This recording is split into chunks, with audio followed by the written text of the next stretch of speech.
Hey folks, here's part 2 of The Lord of the Rings, The Fellowship of the Ring. Now, at this point, it's just Gandalf and Elrond speaking, right? And they're just discussing over that journey, everything else that's going on, the ring, and what has to happen. And then Gandalf starts giving him the whole rundown on what Saruman's been doing. And Elrond's like, we can't counter both Mordor and Isengard at the same time. The ring's not safe here. Like, it has to leave. It cannot, And Gandalf's like, but this was, my plan was to bring it here and let you deal with it. You're an agent. You're an agent. I thought my job was done. You're an agent. You're an elf. You're V for Vendetta. You're Guy Fawkes, for Christ's sake. And you're Red Skull. Come on.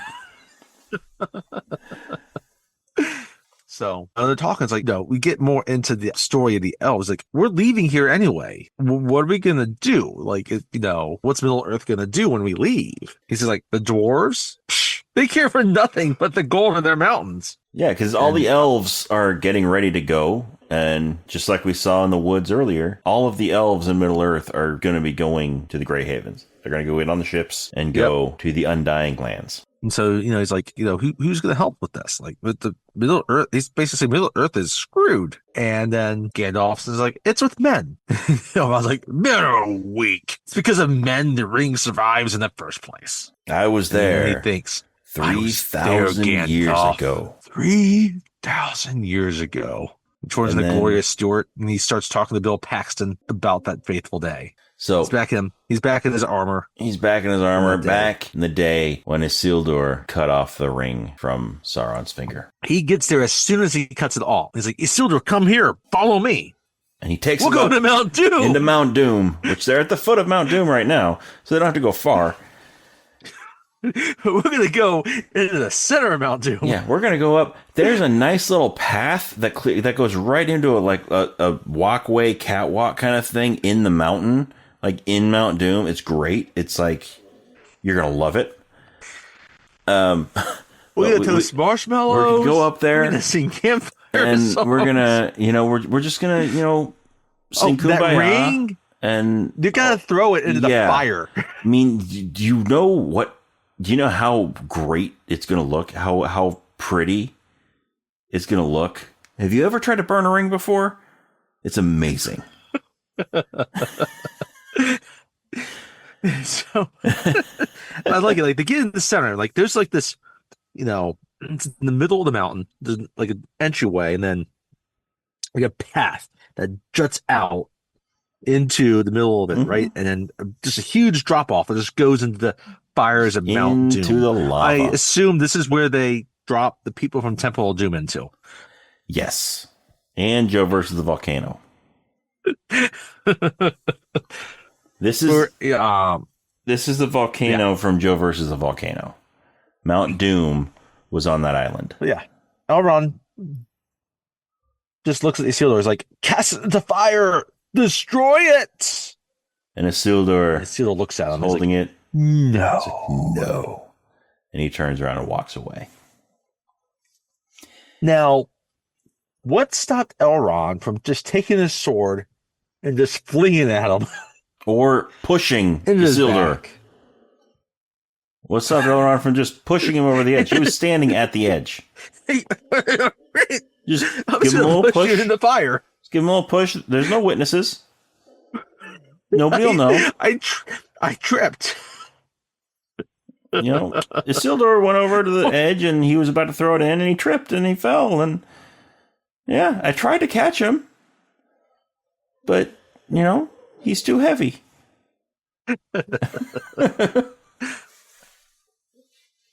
So he gets back and Gandalf's like, okay, that was 3,000 years ago. There is one that could still bring them all together. One who can reclaim the throne of Gondor. Elrond looks at that. It's like, he fell from that path a long time ago. He has chosen exile. And then it cuts to Strider. Yep, and he's in this room. He's sitting down. Right? in this reading a book. This hall area, and he's reading a book. Looks like he's had a nice shower. He's dressed. Yes, he's had a shower, and he's got a change of clothes. He's wearing nice garments now instead of his ranger clothes. He looks very presentable. Yes. Looks like he got a trim. He got his hair trimmed up and his beard trimmed up. From the elves. And he's looking good. The guy hasn't slept in probably a week. At least. He had a nice nap. He got a haircut. He got a facial. Yeah. He got a shave. Probably got a mani-pedi too. He got new threads. I mean, he's looking good. The elves will give that to men. The elves are the people that would do that. Yeah. The elves are nice. Yeah, they're put together. Have you ever had an elvish mani-pedi? The dude that comes in, Sean Bean. Have you ever had an elvish mani-pedi? No. Someone just needs to make that a thing, though. Yeah. Just dress as an elf from Middle Earth and give mani-pedis. Yeah. Yep. Have you ever had an elf shave your face? Do you know how close of a shave that is? Like those of you who use a straight razor to shave, if you get an elven shave, it's even closer of a shave than a straight razor. Yes. They can actually take the full layer of skin off, but without actually drawing blood. It gets right there. Yeah. It's like a baby's butt. Yeah. It's dolphin smooth. Anyway, instead, what we have is Sean Bean. He joins the party. Yeah, so Sean Bean is there, and he sees there's this pedestal. Yeah. First he has a very brief conversation with Strider, and he's a little surprised, like, oh. No. Well, he's looking. There's this mural. First off, there's this mural that he's looking at on the wall. Oh, so he's looking at that first. This mural painted on the wall of Isildur holding up his father's broken sword and cutting off the fingers of Sauron. And then this is like artwork that comes from Alan Lee, who did all the illustrations that brought a lot of scenes of Middle Earth to life in other publications, right? In terms, it really represents the page as well. Anyway, so he's seeing that mural, and then that's when he recognizes that Strider's there, and he's a little bit confused at first about why he's seeing another man. Yeah, right, because he's in Rivendell, where there are elves. And he's like, why is there another man? Even though he is there on a special mission. Oh, so no. Well, before they get to that, it's like Elrond talks about this mission is for all of Middle Earth, right? And we get this sequence of different characters coming in. Sean Bean is one of them, right? Orlando Bloom is one of them, right? John Rhys Davies is one of them. And we see multiple elves, other elves that don't live in Rivendell. Yeah, so we see elves coming in. We see dwarves. We see other men. Right. So. Yeah, so now we have Sean Bean. He's talking. It's like, and the driver's like, oh yeah, well, some of the men are welcome here. I'm a friend of Gandalf the Grey. Like, oh, we're on common purpose. And that's when he sees that pedestal, right? So on this pedestal are the shards of Narsil. Yeah. Which are the shards of sword. Cut exactly. And so somebody, after the battle, went back and picked up all the pieces of the broken sword. I love this little detail that they picked up all the pieces of it, and then they're just holding it in this random spot in Rivendell. Yeah, as this nice almost like a museum piece. Yeah, but it's not behind glass or anything. It's just sitting there, so anybody can come up and pick it up and. So Boromir knows what it is right away. Yeah. Boromir picks it up. He picks up the hilt, and there, it's got the small stretch of blade that's still attached to the hilt. He's like, "Oh, the shards of Narsil," and he reaches up and he touches the tip of the broken end of the Yep. blade and cuts his finger. Cuts his finger. He's like, "Oh, it's still sharp." What did you think? You were going to touch a sharp blade? You think it was not going to cut you? Yeah. Especially when you're touching the jagged, broken edge of that blade. So even if the rest of the sword was dull, that spot, it has a point on it where you touched. So, I mean, you kind of deserve that one. Yeah. That one's on you. You know, and it's like, nothing more than like a broken steel or something like that. And he tries to put it back on the pedestal, but he clumsily does it. Yeah, nothing but a broken heirloom. Heirloom, that's what he says, heirloom. And yeah, so he puts it down on the pedestal, but he only puts it like partly on there, so it falls to the ground. And Strider comes over and he picks it up. He picks it up. He picks it up reverently. Yeah, he picks it up reverently and he places it back where it was on the pedestal. And he's just staring at it, and you can tell like there's this thought that's going on. And he hears a voice. It's like, no, do not let the past weigh you down. Something to that effect. And it's Arwen. It's Liv Tyler.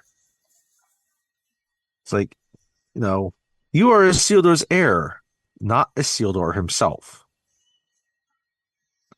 And so this has been, it reveals to us that he's more important Strider than he let it on. Yes. He's like, the same blood flows through my veins. The same weakness flows through me. And she looks at him. It's like, you carry so much more worry and burdens than you once did, but you will face the same evil and you will defeat it. Because you're a badass. You're a badass, right? And then it kind of cuts into a scene with them standing at the nighttime. Yeah. And she gives him this little jewel. Yeah, she has this necklace that she gives to him, and it is her heart. Basically, it's she's giving herself to him. She is giving up her immortality to be with him. He's like, you can't give this to me. Just like the song he was singing earlier. And she's like, it's mine to whom I choose. Yeah, it's mine to give to whom I choose. And then they kiss and have a tea party. Yeah. And yeah. There's a tea party going on. No, they kiss. And so before we cut to the next scene from there are a few other scenes that kind of happen with the hobbits in Rivendell, right? Frodo does get reunited with Merry and Pippin. Mm-hmm. They're excited. And then there's a scene there where Frodo and Sam are together. And Sam's packing up. And Frodo's like, I thought you were excited to see the dwarves. The elves. More than anything. It's like, oh, yes, I know. But, seeing that you're back on the mend, I thought we'd be going home soon. Right? And Frodo looks at him and is like, oh, yeah. Yeah, I think you're right. I am ready to go home. The ring will be safe here in Rivendell. Right? And that's when we kind of had a lot of preceding conversations going on. Now we cut from that night with Arwen and Strider. We did miss something here. Okay. After Frodo woke up in Rivendell and all these things, he was reintroduced, like he was reunited with Bilbo. Oh, yeah, Bilbo's one of the other ones. Bilbo, yeah, and that's right. Bilbo has shown he is finished his book. Yes, Bilbo has finished his book, but we Back don't know again. that just yet. So we haven't gotten that scene yet, but we do know that Bilbo's around. So the Bilbo That's right. scene doesn't come until a little bit later. So yeah, so towards the next day, and now we're in this big area, kind of out, just I guess outside of like Elrond's house. Yeah. But by the way, Bilbo there's a does look whole older than he did. Bilbo He looks does. older than he Yes, did he when looks he his left age Bag now. End, because he doesn't have the ring anymore to keep himself youthful. But yeah, so Age is finally caught up with him, as he will say later. yeah. So we get this council now, the Council of Elrond. There's this big stone, dwarves. this round table in the middle. This round stone table in the middle, and the ring is sitting right in the center of it. Elrond introduces himself and everybody and thanks them, coming near and far. And he looks over at Frodo. He's like, "Bring forth the ring, Frodo Baggins." No, I guess this is when the ring goes. Yeah, so Frodo walks up, he takes the ring out of his pocket, puts it down in the center of the table. And this is the slow hum, and everyone's looking at it, and they're taken aback about seeing it. And, Gimli is looking at it very closely from his seat. And then Sean Bean just decides to stand up. This is something that's in the extended edition that was added. This whole scene's a little bit longer. Yeah. It's like, I had this dream, right? And he proceeds to tell this dream of, his land, of Gondor burning, and then the ring helping to save his lands, right? And he gets close to the ring. He starts reaching down to grab it. And Elrond this entire time is looking towards Gandalf, like, "Gandalf, are you gonna do something about this? Do something about this, dude? I mean, come on. This is all kind of your fault." So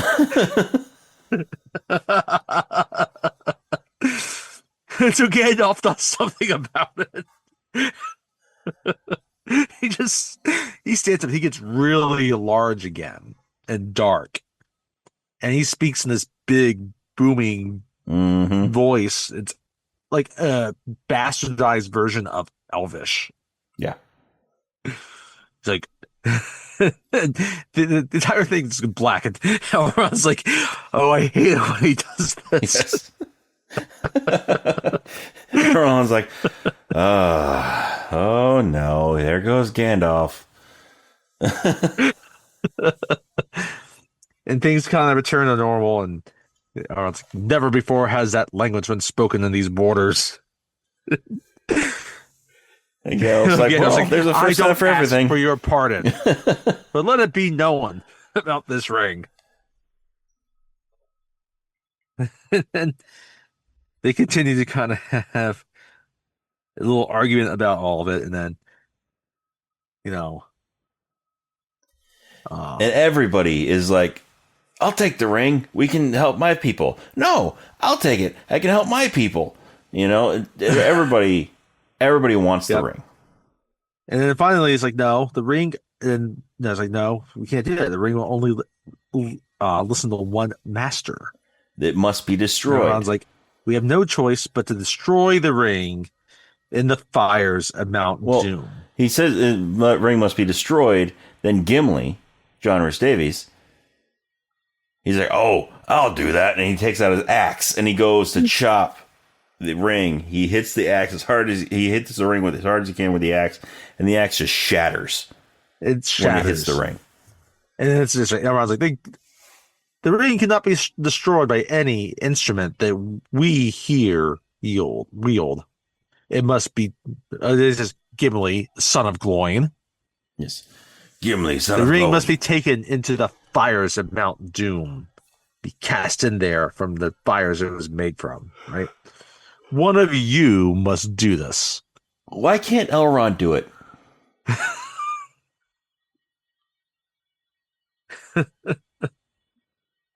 He had the chance before. He had the chance 3,000 years ago to push Isildur into the fire, into the lava. He can do it now. He can take the ring and he can do it himself because it's his fault that it didn't get destroyed before. He could have destroyed Isildur. I mean, come on. Yeah. Yeah. We forgot to mention in the arguments though. Gimli looks at Legolas, right? Gimli, John Rice Davis, Legolas, Orlando Bloom. Orlando Bloom. It's like I suppose you're the one to do it. Never trust an elf. Yeah. Right. So elves and dwarves have a lifelong animosity toward each other. Yes. It's been going on forever. For millennia. And yeah. But you notice dwarves did not help at the battle No. at the beginning of the movie. No, they didn't. It was elves and men. Yep. So right. Yeah, so dwarves and elves do not like each other at all. And no, Sean Bean's like, this ring's a gift. Right? You know. And they're all fighting still about, like, you know, who's going to be the one to destroy it. Who's going to destroy it, and who's going to take it to Mordor. And nobody can agree. I don't trust you to do it. I don't trust you to do it. What? You're a little. And then the camera closes in on Gandalf. And I love on how his face. And you hear Frodo's voice. Well, before the voice, it cuts around. I like that Elrond's just sitting there, and Aragorn is just sitting there,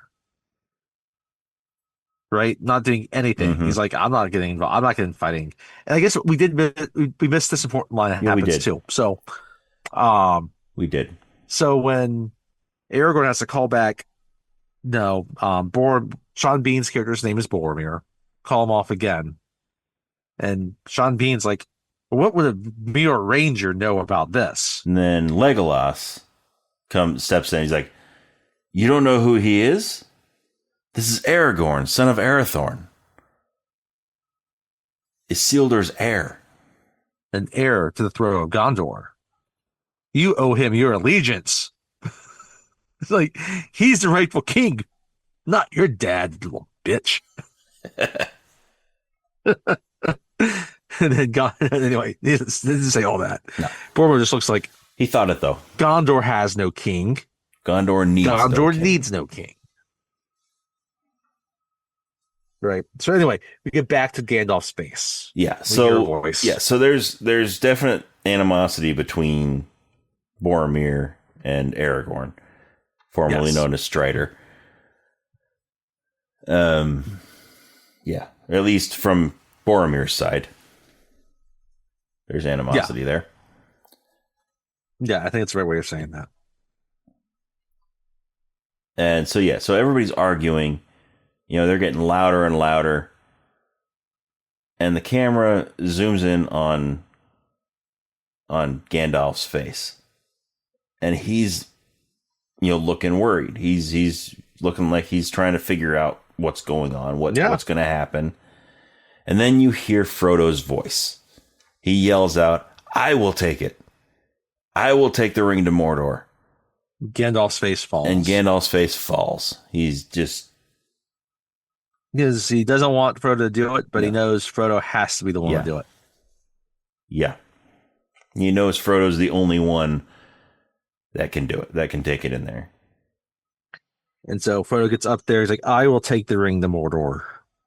And everyone kind of stops. They're surprised to hear him talk about this. And they've stopped their argument. But I do not know the way. And so Gandalf comes in. He's like, I will guide you. I will help you bear this burden as long as it is yours to bear. Yes. And then Aragorn steps in. He's like, and he if says, by my life or death I could be of service to you, you have my sword. And I like how he gets down and he gets to his level. He gets to his level. Like, you have my sword. And then Legolas chimes in. He said, and my bow. And then Gandalf looks at Elrond. He gives Elrond a wink. And then Gimli comes in. He's like, my axe. Then Boromir says, like, if this is indeed the will of the council, then Gondor will see it done. Yeah. He doesn't offer a weapon. Nope. He's just like, I'm coming for the ride. Yep. He's just like, Gondor's got to be represented by somebody. So might as well go. I am here. But we did miss the Boromir line earlier when they were talking about taking the ring into Mordor and destroying it. And when Boromir pulled his meme-worthy, one does not simply walk into Mordor. Yeah, he goes like, the great eye watches over it. But anyway, No, so there's got all these orcs anyway. Yes, we did miss that. Then we have line. Off to the side in the bushes. We have I'm coming too. 3 hobbits are hiding. And like, no, it's just, well, in the book it's 3. In the movie it's 1. Because the other 2 are somewhere else. Yeah. And Sam Westcomb's like, Sam. It's like, I'm not leaving Frodo's side. Something to that effect. And Elrond's like, indeed you are, because like it's impossible to separate you, even when he is summoned to a secret council, and you are not. and then Merry and Pippin come in, coming from inside. They come running out. We're coming too. We're coming too. Elrond's like, what is with my security? Are they just leaving passcodes out in the open? I don't know. They're just, these hobbits are just showing up from nowhere. They're like triples.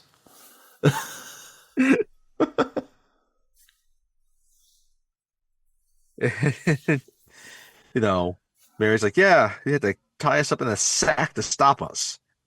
And Pippin's like, yes. And besides, you need people of some sort of intelligence on this thing. Let's quest. No, on this quest. Or mission. Quest. Thing. And then Mary looks over and is like, well, that rules you out, Pip. And Elrond's like, 9 companions.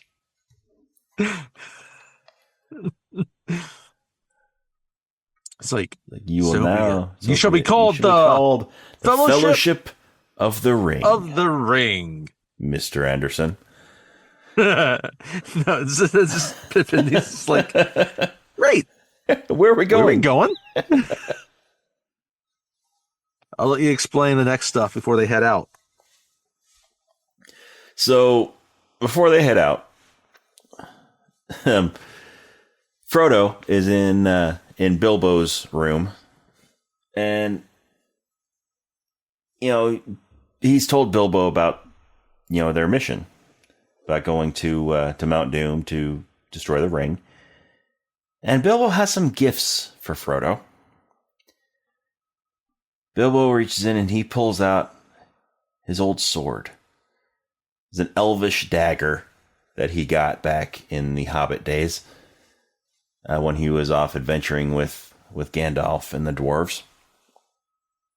His sword called Sting.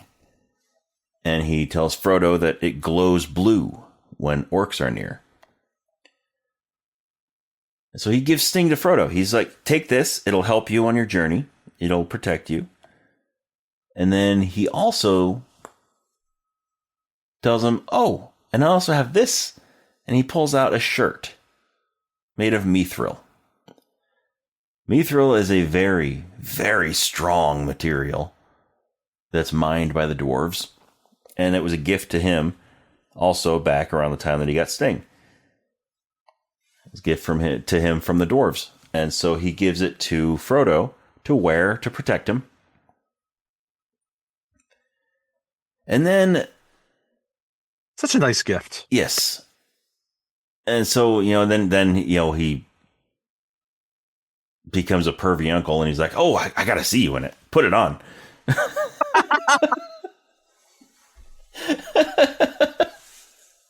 So It's like Frodo starts unbuttoning it. so Frodo starts taking his shirt off. It's like, dude, Bilbo, let him go into the other room to change first. You don't have to be such a perv, dude. But when he unbuttons his shirt, then the ring. So Frodo is wearing the ring around his neck on a chain. Yeah, he's got the chain. And when he unbuttons his shirt, the ring becomes visible. It's from under his shirt, and Bilbo sees it. There you go, my He's old like, ring. Oh, my old ring. I'd very much like to hold it again. And Frodo's like, buttoning his shirt back up. I don't know if that's a good idea. He starts buttoning his shirt back up, and Bilbo, he changes. He reaches out his hand. He reaches out his hand and he just hisses. He's like, his teeth turn eyes sharp. get wide, his teeth turn sharp. But just for a second. And, for a second. Frodo kind of jumps back a little bit. And then Bilbo realizes what he's doing. And he sobs about it. He's and like, I'm sorry I brought this on you. He goes back to normal and he's like, I'm so sorry. I'm sorry I brought this on you, Frodo. I'm sorry you have to carry this burden. And so he cries into Frodo's shoulder. And they have a little embrace. Yeah. And then everyone gets ready to leave. So they get ready to leave. The leaving scenes are slightly more extended in the extended cut. Mm-hmm. It's not much else than Elrond saying that no one's bound more than, to go the whole way and that kind of thing. Yeah. If they take the ring and find that they need destroy to break humanity. Up, yeah. If they find that they need to break up the fellowship, they can at any time. They're not bound. Like everybody is not bound to go all the way to Mordor. Yeah. We're not going to kill you unless you take the ring. Frodo's the only one that is forced to go. Yep. Because he's the ring bearer. So he's the only one that actually has to go all the way to Mount Doom. Has to go all the way to Mount Doom. Everybody else. Elrond should be going with him. This newly formed Fellowship of the Ring. When they get outside of the city limits of Rivendell, they can break up. They can go their separate ways, I mean, I'm still not certain what Boromir's actually purpose is on here is, and why they allowed him to go. Because they needed a fighter in their D&D group. They've got the ranger, they've got the halflings, they got the elf, they got the dwarf. They needed the fighter. So, as they're leaving, they're going through the gate of Rivendell, and Frodo, he's looking around. And when you go out there, the road goes either to the left or the right. And Frodo looks again, goes like, Gandalf, what way are you supposed to go? So Gandalf tells him. So he tells them, they go off. And now we get this nice, one of the classic shots of this movie. It's an overhead of the mountains. Mm-hmm. And they get into this nice crest here. Yeah. The Fellowship theme and music. It's swelling. This is the first trailer for this movie. This is the shot. This is the shot. This is the money shot from the first trailer. And it's a great shot. It is. So you just see this, it's this top of this hill, and there's this big rock. There's these big rocks up there, and you just see Gandalf's hand reach up and grab this rock and pull himself up. And he walks up. And then behind him comes Frodo. And the music hits its crescendo. And Frodo, and then behind Frodo is Legolas. Behind Legolas is Gimli. Behind Gimli is Boromir. Behind Boromir are Merry and Pippin. Behind Merry and Pippin is Sam with Bill the pony. And behind Sam Bill and Bill is Aragorn, taking up the rear. He means business. No. Yeah, the music's great. They're walking. They're doing... Oh, that's good. They're doing their thing. We cut that part there. Now where they're taking a little rest, and the mountains in the background, and Gandalf is taking his pipe out of his walking stick, as we'll call it in the Two Towers. His staff. And his staff. He's smoking. Right? You have Legolas just is looking around. Gimli's starting to complain about some things. For Aragorn's also smoking. You have Sam eating with Frodo next to him, and they're Well, watching. this staff actually, I don't think has the spot for his pipe. Probably not. He doesn't have time to do that. This is a different staff because Saruman still has his staff. Yeah. So this is actually a different staff. So yeah, Sauron still has a staff. So they don't explain this. They don't explain this in the movie. And really, I don't think they really explain this in the main book. They don't. I think it's more of the appendices where it's explained. But after Gandalf escaped on the eagle's back, he did not have his staff because Saruman still had that. So he borrowed a staff from Radagast the Brown. Oh, that's right. Yes. So that is the staff that he uses for the rest of this movie. He's got Radagast's spare staff. And so that's why there's no spot for his pipe. So they're all sitting there, but then the thing that I love this little touch of it though. So yeah, Merry and Pippin are training with Boromir. Yeah. I love the relationship between the three of them. Yes, I love that relationship. And Aragorn, he's watching it. He's saying, he's telling them, move your feet. He's giving a little advice as they're watching this. And then Boromir ends up kind of, hitting one a little bit, right? Like on the hand. He's like, I'm sorry, right? Yeah. And then they playfully knock him down. Yep, they tackle him, and they're all like dogpiling on Boromir, and they're all laughing. Yep. Meanwhile, Gimli is having a conversation with Gandalf about the route they're going to take.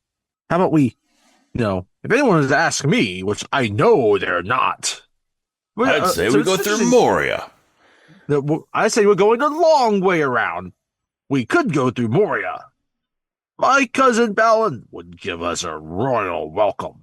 What's interesting about Fellowship in particular, I think, the extended edition gives Gimli more space than the theatrical cut. But if you looked just at the theatrical cuts, Gimli gets a kind of not as much time in the Fellowship. They develop him more later. Yeah. But this is one of those big sequence scenes, right here, where he's trying to tell Gandalf they need to go. Because basically Gandalf is wanting to take the path between the mountains. Yes. Which is a long way around. Because there are certain places that he's trying to avoid. Right. And he tells Gimli's point was no, Gimli, I would not take the path of Moria unless I had no other choice. Right? So now we get Legolas, he's scanning things, and he sees something off in the distance. Yes. He sees something with his elf eyes. And then Boromir sees Legolas seeing this all of a sudden. He's like, what is that? And Legolas. And Boromir's like, it's just a wisp of cloud. And it's clearly not a wisp of cloud. It's clearly birds. You can tell from from where you. And so it's like, no, it's like going where against the camera is. You wind. Can tell that it's birds. And and then Legolas like, he immediately calls out what it is. It's like, we gotta hide, right? So they all start to hide. Yeah. The spies of Saruman. Extinguishes the fire from the cooks that he's been doing it. Spies of Saruman. And they get under this thicket and rocks, but they've been seen. Yeah. They all hide under rocks and under the bushes birds stop and stuff. where they are and then turn around. They circle. Yeah, the birds come, they circle the peak where they are, and they turn around and they fly back where the direction they came from. And so now they know that Saruman is watching the path that they were traveling down. So Gandalf decides, we're going to take the pass of Caradhras. Yep. So they're going to go over the mountain. They're going to go over the mountain. Is one of the main peaks of the Misty Mountains. Right? So they got to go over the peaks. And they're getting through there. And, We've already seen the mountain that's snow capped, right? Yeah. So now they got to go through the snow, and now they're going through. So what I love here is like there's one part in here that is beautifully translated from the book. So they're in like waist deep snow. Yeah, there's a real blizzard going on. The snow on the mountain, and it's snowing hard. The men are waist deep, so the hobbits are like neck deep. Yes, in snow, right? And Gandalf is trying to pushing through there. Staff, Meanwhile, right? Legolas, being an elf and being light on his feet, he's walking right on top of the snow. Like, this is something that's explained in the book. You know, when they're walking through the snow, Legolas is just walking right on it while everybody else is pushing through it. And I love that they actually put this in the movie, because they really easily could have had Legolas, buried in the snow like everybody else. But no, he's standing on top of the snow as if he's wearing snowshoes, but he's not. He's not. So, yeah, he's on top, and everyone else is waist deep. And I mean, the hobbits are being carried. Right, and Legolas stops and he's listening around. It's like, there's a full voice on the air, and then Gandalf's like, it's Saruman. They hear, all I want for Christmas is you.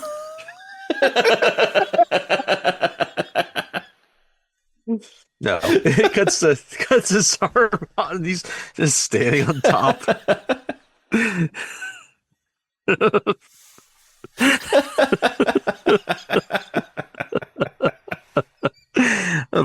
Or think causing all this snow to come on, and finally a lightning bolt strikes the top of like the mountain, and more snow falls on them. There's an avalanche right on top of their heads, and they're all buried in the snow. Luckily, nobody falls off of the little ledge they're on. Yeah, it's a small ledge. Yeah, but. Yeah, so they all get up and they have a little bit of argument on what they're supposed to do. And Boromir's like, "This is going to be the death of the hobbits." Right? Boromir has really grown to care about these hobbits. Yeah, it's like, we should take the Gap of Rohan. It's like and Aragorn's like, the Gap of Rohan takes us too close to Isengard. Right? Yeah, and then Gimli's like, we must go through Moria. Like, if we can't go over the mountain, maybe we go under. Go through the mines of Moria, right? And Gandalf's thinking about all this, and he has this, he thinks back to, he doesn't think back. We get a scene of Saruman thinking like, if the mountain defeats you, will you go through the mines? You know what they awoke in the shadow and the deep. Yes. And he turns this page, and there's like this black smoke, and these fiery eyes looking at it. You can tell he's deep in thought. Gandalf's deep in thought. And then he says, let the ring bearer decide. Ring bearer decide. Let the ring bearer decide. And then Frodo says, we will go through the mines. And then Gandalf, his facial expression he sinks again. It's like, but this is the will. This is the will. So we should do it. We got to do it. So they turn around and they cut down at the base of the mountain. And there's like this, there's some water next to it, and Gandalf and Frodo are having a little chat. He's like, you can feel the ring's presence getting heavier, don't you?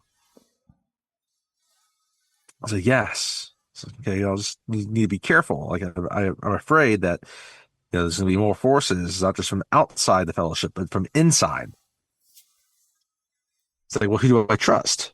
Trust yourself. Right? Mm-hmm. And you have, Aragorn is speaking with Sam and Bill the Pony. Yep.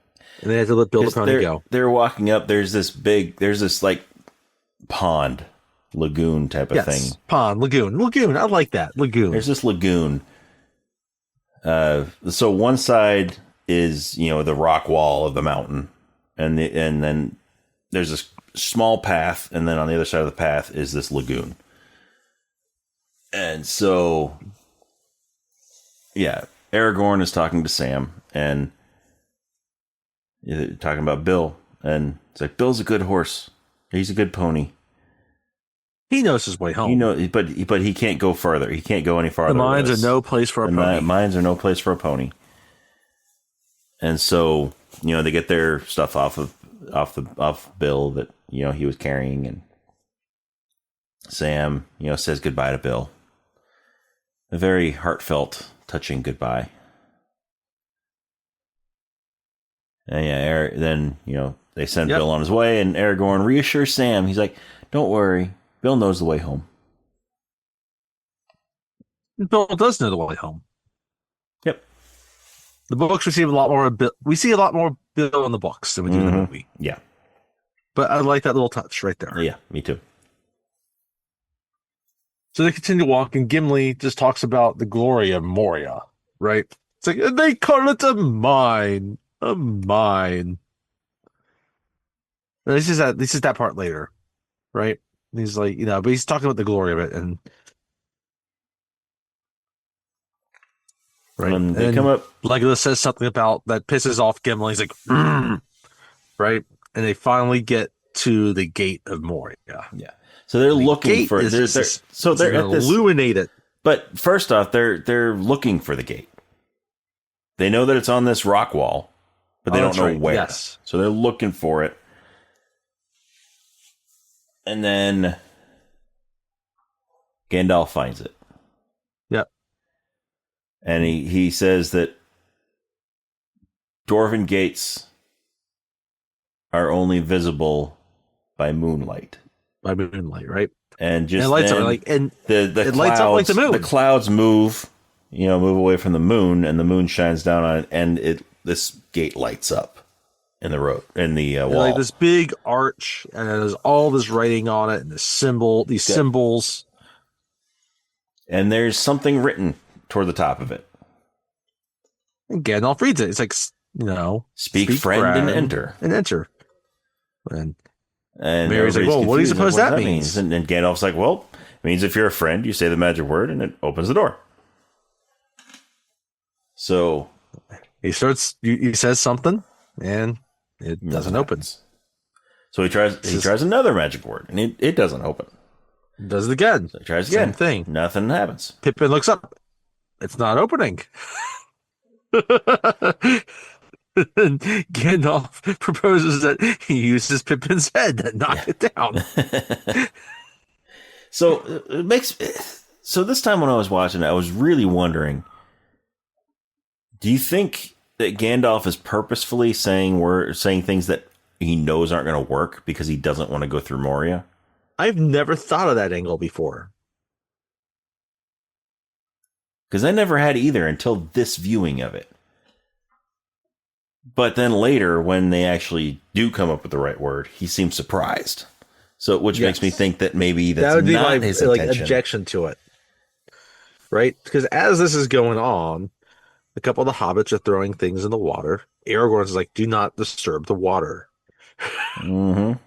But yeah, Merry and Pippin are throwing rocks in the water, and now Aragorn. Gandalf finally sits down. He needs to think, right? And what we haven't told you see it here now. Gandalf also has a sword. Yes. Because when he sits down, he has to adjust it. He has to adjust the sword so that he can sit down. His sword is Glamdring. It's another elvish made sword that we don't really get into the importance of his sword in this. It also glows. It does, but it doesn't in the movie. It does in the book. It doesn't in the movie. Yes. Because all elven blades glow when orcs are near. In the books. So he's thinking. It's a sword that he got back in The Hobbit. But yes. But yeah, so they never really explain the importance of it, but it is an important sword. So Frodo, now Gandalf he's kind of frustrated. Frodo's looking up at it. He's like, it's a riddle. What's the elvish word for friend? What is it about Bagginses and riddles? I don't know. They love riddles. Bellon. But yeah. Like, what's the elvish word for friend? Yeah. And Gandalf says, Melon. And the door opens. Speak, friend, and enter. And it's like, oh, he remembered. And so, they all start going in, right? And Gimli's excited. He's going to Moria. He's going to see his cousin Balin, right? He starts talking about, like, soon you will be greeted by the hospitality of the dwarves. Raw meat, all these different things. He's like, and they call it a mine. A mine. But they start looking around, right? And they're just barely in the door. All these, there's just dead bodies all over. No, they haven't seen that yet. With arrows. They haven't seen that yet. Well, I guess they have in this area. They do see that first. They do see that, yeah. And then something. And Legolas takes one out. He's like, goblins. And then they start backing up because right now they're just thinking about there's a goblins or whatever, or orcs. Then something grabs Frodo. Boromir is like, we should have never come here. We should make for the Gap of Rohan. And he finishes that, right? And something grabs Frodo. Something grabs Frodo and pulls him out toward the lagoon. The Watcher. It's basically this big octopus. Yeah. That's in the water. And grabs Frodo with one of his tentacles, pulls him out. So everybody else rushes out there to try to fight it. Yep. To get Frodo back. So they're out there. They're fighting this thing. They're Legolas is shooting arrows at its face because you can see its face. It opens up, and then everyone else is either swinging it with their swords or their axes. Yeah, Aragorn and Boromir are chopping off tentacles with their swords, and they get Frodo back, and they rush into the mine. But of course, it goes after them, but it goes after them. Collapse. It goes after them, but it hits the rocks and everything, and it just causes a cave in. So the entry is now shut. It's now the way is covered shut with rocks. It was made by those anyway. That's a Return of the King. Yeah. So as Gandalf says, like, well, we have no choice now but to face the long dark of Moria. Like, but be on your guard. Right? He pounds down on his staff, and the top of it starts to glow. Well, as they were walking in, he grabbed a rock and he situated it on the top of his staff. Mm-hmm. And so he starts pounding his staff on the ground a little bit, and that rock lights up. So it's like, and he just tells him, you gotta be on guard. There are fouler, more evil things in the deep places of the earth. And he tells him it's going to be a 4-day journey. Yes. It's to the other side. 4 days to get through. Right. So they're walking, and then he gets to a point, and he's looking down. He's like, the wealth in Moria was not in gems or gold or anything, but in Mithril. Mithril. Which we were, introduced with Bilbo and his chain, his mail shirt. Yep, his shirt. But nobody else is aware of that. Right. And Gandalf is speaking, he's like, Bilbo was once given a shirt of Mithril. Thorin. Thorin gave him a Mithril shirt. And Gimli, he's like, oh, that's a kingly gift. Yes, it was. I never told him. But its worth was more than that of the Shire. More than the very whole Shire. Frodo's just like, kind of looks down because he's wearing it under his clothes.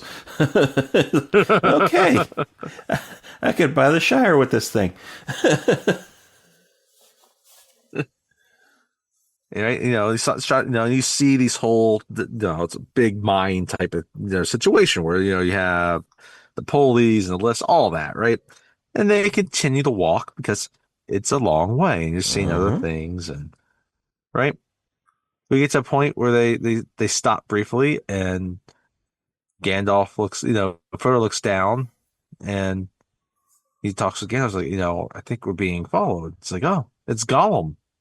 Well, that comes later. Yeah, they are here. So they get to a point. It's here. Well, they stop. They stop. It's two different stops. This is one stop. They stop. Yeah, because they stop because Gandalf. To go. Yeah, he doesn't know where to go. He's like, I have no memory of this place. So they stop so he can sit down and think about. And some of where them to are go. annoyed by it, others aren't. And he's gonna think. And so this is when Frodo comes up to Gandalf and he's like, Gandalf, I think we're being followed. And Gandalf's like, of course we are. That's Gollum. He's been following us for miles. Yes. He's been following us since we left Rivendell. Yep. He's like, how he escaped the dungeons? It's like, escaped or let loose? Right? And they have a conversation about Gollum. And then, and then Frodo's like, he was once much like, a hobbit. He had a name once. Schmeagol. Yes, that was his name. And Frodo's like, I wish Bilbo would have killed him when he had the chance. And Gandalf was like, oh, it was pity that stayed Bilbo's hand. Do not be eager to judge out, to dole out death and judgment, right? The pity of Bilbo may rule the fate of all, right? It's like, and Frodo thinks about it, it's like, I wish the ring had never come to me. Gandalf just looks at him like, oh, Yep. so do all who live to see such times. But that is not for them to decide. All we can do is decide what to do with the time that is given to us. There are other forces at work in this world other than those of evil. Bilbo was meant to find the ring, which also means you were meant to have it, to find it. And that is an encouraging thought. Right? It's just such a perfect moment, right? Yeah. It's a nice spot, kind of, a little bit halfway through the movie. And speaking, and it just speaks so much to the themes that Tolkien was really getting at. Yeah. So, yeah, I love this scene. And Ian McKellen's terrific in it. Elijah Wood's terrific in it. And then Ian McKellen's like, oh, it's that way. And Mary's like, you remembered? It's like, no, the air doesn't smell as foul this way. I always say, when in doubt, always follow your nose.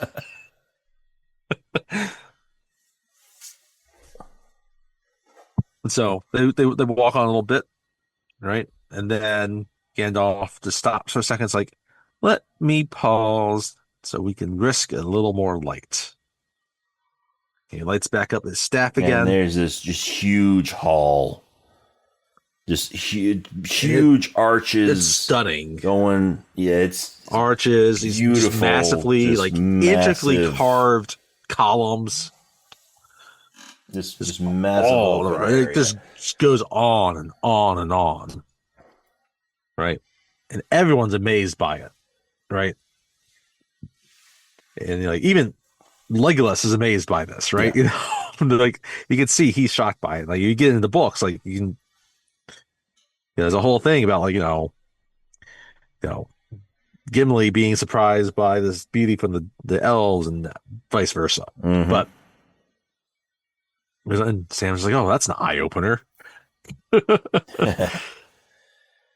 So they walk down this hall a little bit, and then Gimli sees a room off to the side. He's like, what? No. And he runs in there. It's a room for a tomb. Yeah. He runs in there, and there's this big stone casket in the middle of the room. And, the light's coming in from the window, shining down on it. And it's the grave of Balin, his cousin. And, the rest come in, and Gandalf reads the tomb. He's like, it's just as I feared. Gimli is crying, right? Mm-hmm. He's having a tough time with this. And then Gandalf ends up seeing this other guy here that's also dead, obviously. Yeah, kind of sitting up against the casket. And the last word, and this is being written in Dwarvish, right? Mm-hmm. Kind of trails off. like he got Yeah. stopped in mid sentence, mid word, and he just scribbled. Yeah. And yeah, so he starts reading it. He starts reading this last entry, and it's about them being attacked. Yep. And talking about how we've held them off, but now they're still coming, right? And like we've walled off or held off the drums in the deep, right? Drums they are coming in the deep. They are coming. They are coming. Meanwhile, so in the one corner of this room, now this part here is actually a little bit earlier in the book, but they placed it here. Mm-hmm. Right? Pippin sees like this well, and this guy's this body's just on there, right? Yeah, there's this skeleton. There's this dwarf skeleton sitting on this well. And Pippin reaches over, and it's covered in cobwebs, the skeleton. It's been there for a while. And he reaches over and just pinches his hand just very gently. And that is enough to knock this skeleton back, and he falls into the well and just clangs and crashes all the way down. And then before he does makes a lot of noise. Legolas is already taking the arrow and it's like, we cannot linger here. Yeah. Like, we gotta move. And then Pippin does that. And then Gandalf everyone looks around, pissed at Pippin. It's like, fool of a took! Fool of a took! Throw you in next time. Throw yourself in there next time and rid us of your stupidity. And they think they've escaped. But then all of a sudden they start hearing these drums get louder and louder and louder. Gandalf looks back. He's scared. Gandalf is scared when he hears this. Yeah. And the door is still open. So Boromir goes up to... Well, and then, yeah. To the door to check out what's going starts on. Getting out his sword. He's like... Yeah, he pulls his sword out and it's glowing blue. Boromir sticks his head out, and these two arrows barely miss hitting him in the head. He moves his head just in time. These two arrows hit the door, and he goes to shut the door. And as he's shutting it, he tells them... They have a cave troll. They have a cave troll. So they shut the door. Aragorn grabs a couple of axes and tosses them in there, and they bar the door with axes, and then they all just back up from the door and they get ready. And everyone's swords are on swords. They got Sting is glowing blue, right? And Legolas Gimli has his gets bow out on the tomb. He's got his axes out. It's like, let them come. There is one dwarf left in Mori that still draws blood. It still draws breath. A breath, yes. And yeah, so then some orcs start chopping through the door. And Legolas, because he's very skilled with the bow. And as soon as some holes open up in the door, Legolas just starts shooting arrows through those holes, hitting these orcs. And Aragorn also has his bow drawn. Aragorn gets them off, and he gets them too. So he's shooting at them also. He's also skilled.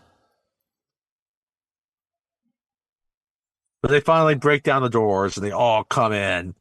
And now they just rush begins in. This big fight in this tomb, in Balin's tomb. So they're fighting the orcs.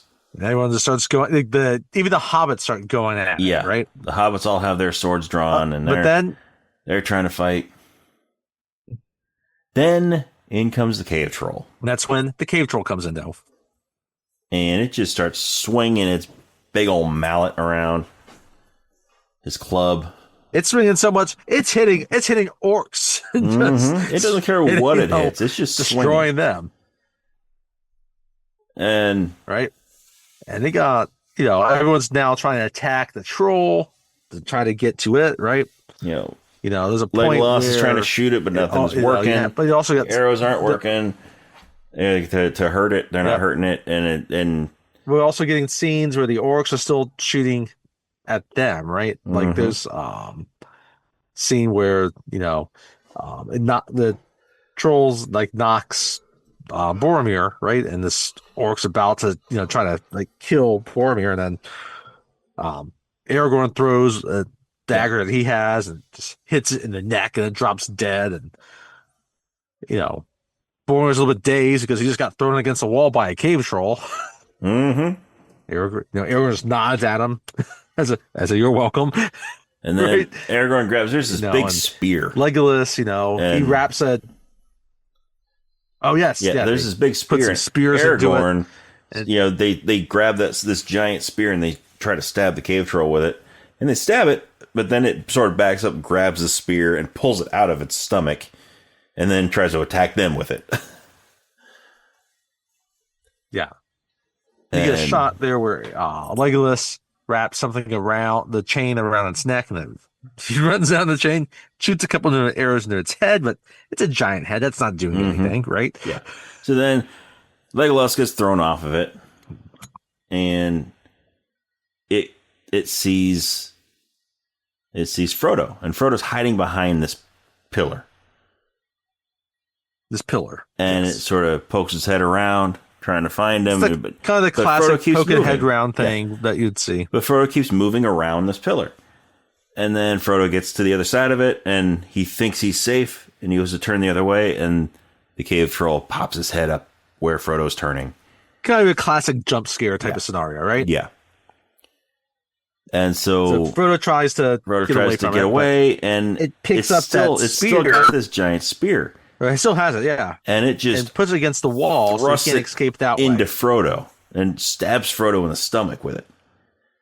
And Frodo collapses, and everybody else sees what happened to Frodo. Goes like, oh! And they're all, they're pissed.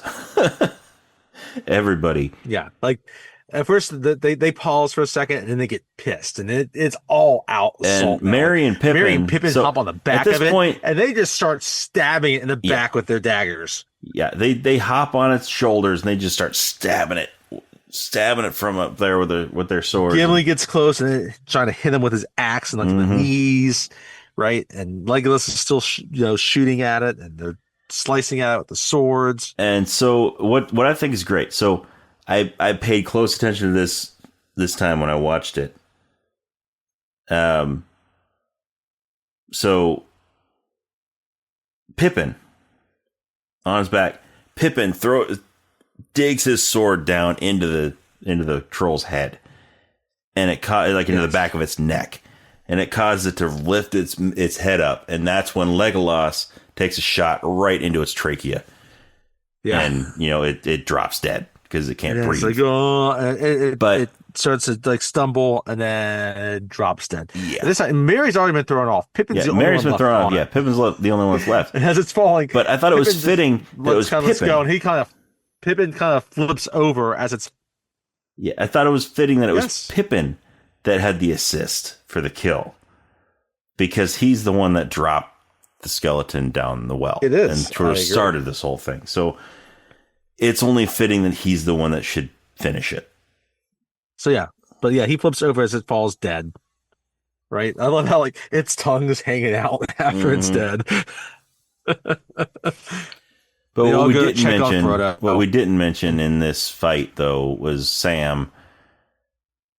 Sam's using his frying pan. Well, he started out using his sword, and then that wasn't really working out, so he started using his frying pan. He's like, I think I'm getting the hang of this. It's cast iron, so come on. Because he's got frying pans and stuff attached to his backpack. I love it too. Like he'll hit one, goes bong, and then he swings back, goes bong. Yeah. So then they all go over, because now that the cave troll's dead, all the orcs retreat. Yeah. And so they go over to Frodo. They go over to Frodo, and miraculously, he's alive. He's like, I'm alive. I'm okay. He's just got the wind knocked out. Aragorn's like, that spear would have skewered a wild boar. And then he unbuttons his shirt and he shows his boobies. No. He shows his hobbit nipples. His shirt on. No, he shows his mithril shirt on. Gimli's like, mithril. And Aragorn's like, not Aragorn. Gandalf's like, I think there's more in this hobbit that meets the eye. He's a transformer. But they don't have much time to enjoy that, because then they start hearing more noises. Yes, so Frodo turns into a fighter jet because he's a transformer, because he's more than meets the eye.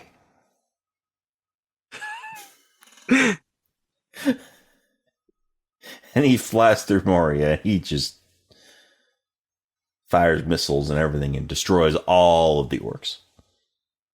I wish. No. They had to flee to the bridge of Khazad-dûm. Yes. So they're running. But they get back to that whole giant hall area, right?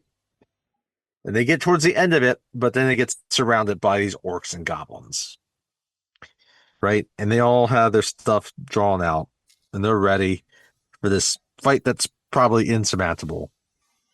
Until you hear this And then low we growl, hear this growl. loud growl, like raw. Then they look down the hall, and this orange-red light is coming like fire. And all these orcs and goblins, they flee. They're scared. And Gimli's like, right? And they keep looking, and everyone's confused. Legolas is confused. Legolas, right? Gandalf is the only one that knows what this is. Aragorn is confused. And Boromir looks, he's like, what is this new devilry? And Gandalf, he knows it. He doesn't want to say it. But he tells us a Balrog. A Balrog. The demon Balrog of Morgoth. World. This foe is beyond any of you. Run! Now I get the music swelling up again, right? And then the glow switches a little bit, right? And they go through this door and down this corridor, and it's this narrow stairwell that's no side to it, right? Yeah. And it's mostly completed except for one section where it's broken off, right? And so, Legolas is able to go over simply, right? And, he helps Gandalf across. But now you got orcs shooting arrows at him, right? Yeah, so they're on stairs. There's these stairs going down with no railings. And so they're jumping across, and orcs are shooting at them, and the place is starting to crumble around them. And so, they're taking turns, jumping across. They get to Gimli. And Aragorn. Well, they throw Aragorn throws Sam across. Aragorn throws Sam across, then he turns to Gimli, and Gimli's like, nobody tosses a dwarf. And he jumps over, and he doesn't quite land all the way, and his feet start to slip. And Legolas grabs him by the beard. Yeah, Legolas grabs him by the beard and pulls him up. So then we have, it's just Boromir jumps over with the two Merry and Pippin. Yeah, he's got them in his arms, and he jumps over with both of them. And they just get across, but then a big piece of the ceiling falls and lands on the steps behind Aragorn and Frodo. Right? So they can't go back up the other way. Shift their section of the steps. And now, and the steps are crumbling between, like, that little gap that everybody was jumping over. They're crumbling to make that gap bigger. So they can't make that jump. So they're kind of stuck. And then the stairs under them, the stone that's come up that forms the stairs is starting to crumble. Yep. Under them. So it's leaning forward. It's leaning forward. So Aragorn grabs Frodo, and he's like, lean back. So they lean back to try to keep their stability as the steps are leaning forward. And as they slam into the steps that everybody else is on, they jump off and get onto those stairs. And then what they were just on falls into the pit. There is a cool shot where Legolas is shooting at the orcs are shooting at them. Where you follow the arrow and it goes straight through the head of one of the orcs. Yep. Into the wall. And then you see it's just shaking in the wall, and you see through the back of the orc's head. Yep. It's cool. So they keep running on, right? And they get to this bridge. They get to the bridge, and then Gandalf looks at Aragorn and says, like, swords are no more use here. Lead them past the bridge. Right? Gandalf decides to take the rear. Yeah. So Gandalf gets everybody across the bridge. They all get across, and then Gandalf stops in the center. And if you take a look at the bridge, right, you can tell that the bridge is just on the other side of the mountain from the beginning of it, right? You don't get much past the bridge, and you get to the other side of Moria. Yeah. And the bridge is supposed to, back in the day, would have opened up in this another big hall area, right? So, but they're at base, right? And well, I guess before they cross the bridge, sorry, they get to that like open area, right? And they stand there, and then you see that this Balrog finally emerge from this giant monster, like Minotaur looking thing. I like it has a giant Minotaur looking thing, like it's got these horns on the top. And it has these big fiery wings. Right? And it's got a whip. Mouth, it's just this big orange. It just goes, and it's a big roar, right? And it's got a whip made of fire. Yes. Like a sword and a whip made of fire. Gandalf has, Aragorn lead them across the bridge. And they go, and he's, the Balrog is stomping after them. Boom, boom, boom. Right? And Gandalf they get across. Goes out of the center of the bridge. And they're all on the steps past the bridge about trying to get outside. And, Frodo's like, Gandalf! Right? And they're all stopping to look and see what's happening, right? They're a little bit confused. They're surprised he's just stopping at the bridge, right? And, the Balrog, he's big and, he can kind of start getting across the bridge, right? But Gandalf starts speaking to the Balrog. Mm-hmm.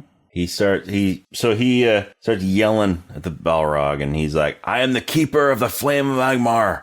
And, what was it? And I love the Balrog decides to show his strength. He stands erect, and he just turns. It's almost like molten rock. Yeah, and he's got his arms out, makes the wings go out further, and he just looks strong. Right? It's intimidating to look at. Yeah, he's like, I'm the keeper of the fire of Angmar. You're no match for flame of Undun. I am a like servant that. of the secret fire. That's what it is. Wielder of the flame of Onar. You cannot pass. Well, you cannot pass. And that's when the Balrog roars at him. It's like, I am a servant of the secret fire. Wielder of the flame of Onar. You cannot pass. The dark fire will not avail you. Right? And he's been doing his whip, but he also has a molten sword too. Yeah, that he tries to strike Gandalf with.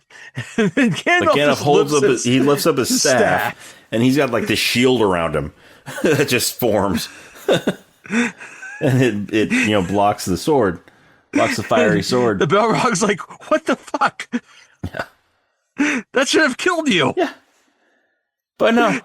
As the Balrog takes a couple steps forward, then Gandalf. They said, dark fire will not avail, flame of Undun. And the sword starts to rock on the staff. Just starts lighting up. And starts lighting up, glowing even brighter. And everyone's starting to look at him, right? And he slams. Go back to the shadow. And he's lifting it. He's lifting it up. He's got his sword with him too. It's the sword and the staff.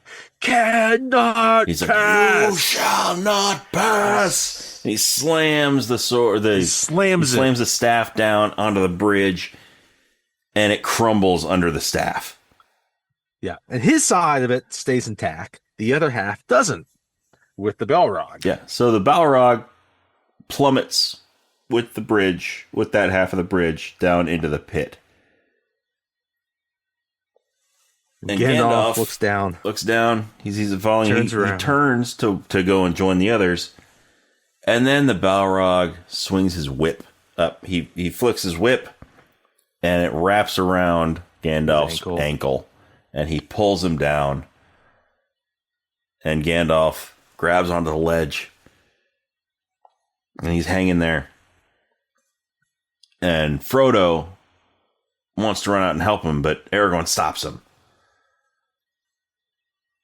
And Gandalf just looks at them and he says, "Fly, you fools!" And then he lets go. Fools. He lets go. No. And as he just descends, in the darkness, and you just hear like Frodo just screaming that no. Yeah. And the last couple times I've watched this, Viggo Mortensen's performance in this part, it doesn't have a line, is brilliant. Yeah. He is shocked. He's not expecting this to happen. There's orcs now that the Balrog is down, they feel a little bit safer. They're coming out, they're shooting arrows. And you can tell all of a sudden he realizes that he is being thrust into the thing he did not want to do. Yeah. Like he's fine protecting Frodo, doing what he can to help. He's fine protecting them, but now he has to be the leader. He's got to be the leader, and he knows like he's scared of it. He's like I don't know I can do this. I can't do this. You could see it in his face that like, and then like that he's like I gotta go. I have and to this do is it. all with no words. I love the subtle things. This is all just his facial expression. This is just him. Facial expressions. This is Viggo Mortensen acting the shit out of this part. You know, it's acting the shit because there's this dual thing too. He's like, okay, I got this massive role that's being thrust on me that I've been avoiding my entire life. And then all of a sudden, like, here's Gandalf, a guy that I, see as a father type figure to me, has just fallen, right? There's so much going through him. And I love like there's other little things too. Like, again, he's good at avoiding arrows because an arrow just starts coming. He just slightly moves his head. Right. And then he gets his business because he gets outside of the other entrance to Moria. And like they're all upset. Yeah. Like Gimli seeming to be held back. Sam's bawling. Merry and Pippin are crying with each other. Their eyes out. Legolas doesn't know how to deal with this. And Boromir is just trying to get the hobbits out. He's trying to get. He just cleans off his sword. And so they're all out there. They're everybody's just breaking apart. They're just they lost their mentor. They lost their wizard. This scene, oh man, hits me every time. And it's Aragorn, just the combo because it's so badass, and then that happens. Yeah, and Aragorn is like, anyway, so we gotta go. We gotta keep going. And Boromir's like, give them a moment for pity's sake. Aragorn's like, it's going to be nightfall soon. We have to get to the woods. We have to get to Lothlorien. Because these hills would be swarming with orcs. And so Legolas and Boromir and Gimli kind of help the others up. Aragorn's like, on your feet, Sam. And then he goes on and he sees Frodo. Frodo's walking away. He's like, Frodo? And now this is the first time you really see Frodo like down about something. Frodo looks back at him. And then they proceed towards Lothlorien. So they head out to Lothlorien. A woodland realm. Legolas is most excited to go here because he hasn't seen some elves in a while. That's right. He's been stuck with a dwarf right next to him. And elves and dwarves have not had a pleasant history with each other. They don't have a pleasant history, and so far the two of them have not exactly hit it off. No, they haven't. And he already kind of detests Boromir. He's hip with Aragorn. Yeah. Right? Yeah. That's going to mean they both speak Elvish. That's right. They can talk about everybody else behind their backs and they don't know. I never thought of that. I mean, it is kind of what goes on in Helm's Deep and Two Towers, but we'll get to that. There's that point to that next episode. Well, even then, there's a couple scenes in the mines where Legolas just says, "Hey, we shouldn't linger here." It's like you might want to share that with the group. Yeah.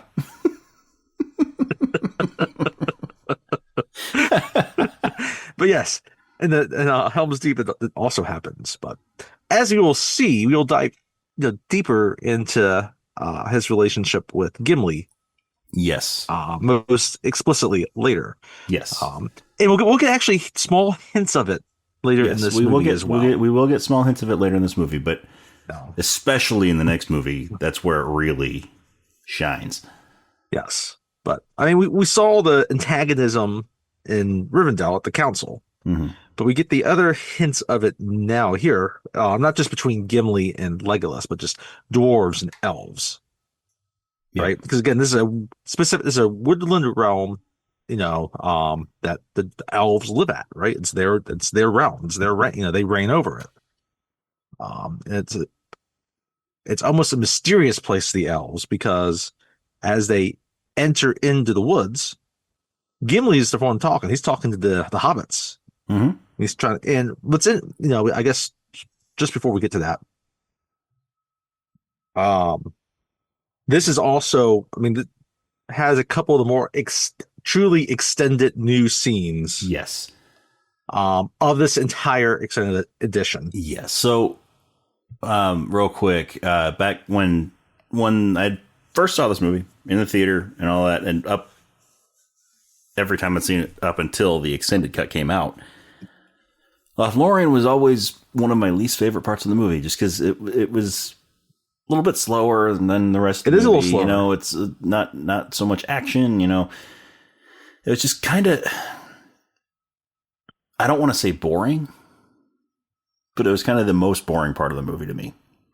I mean, and you can understand why they, are setting something Yes. in that's a little bit slower because you've had a bunch of action Yes. that's happened recently. Yes. But And then you're going to have a lot of action that comes after it. So you need a little bit of a lull, yes. but it's,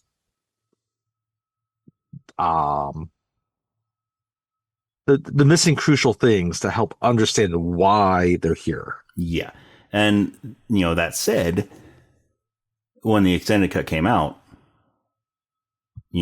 with all the stuff that they added to this sequence of the movie, the Lothlorien part is one of my favorite parts of the movie now. Yeah, it's probably got some of the best stuff that's actually been inserted. Mm-hmm. Yeah.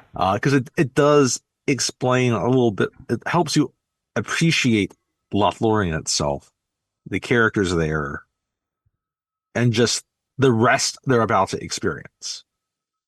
Because if you read the book, Mm-hmm. they're even longer. There's a whole lot that goes on in Lothlorien in the book.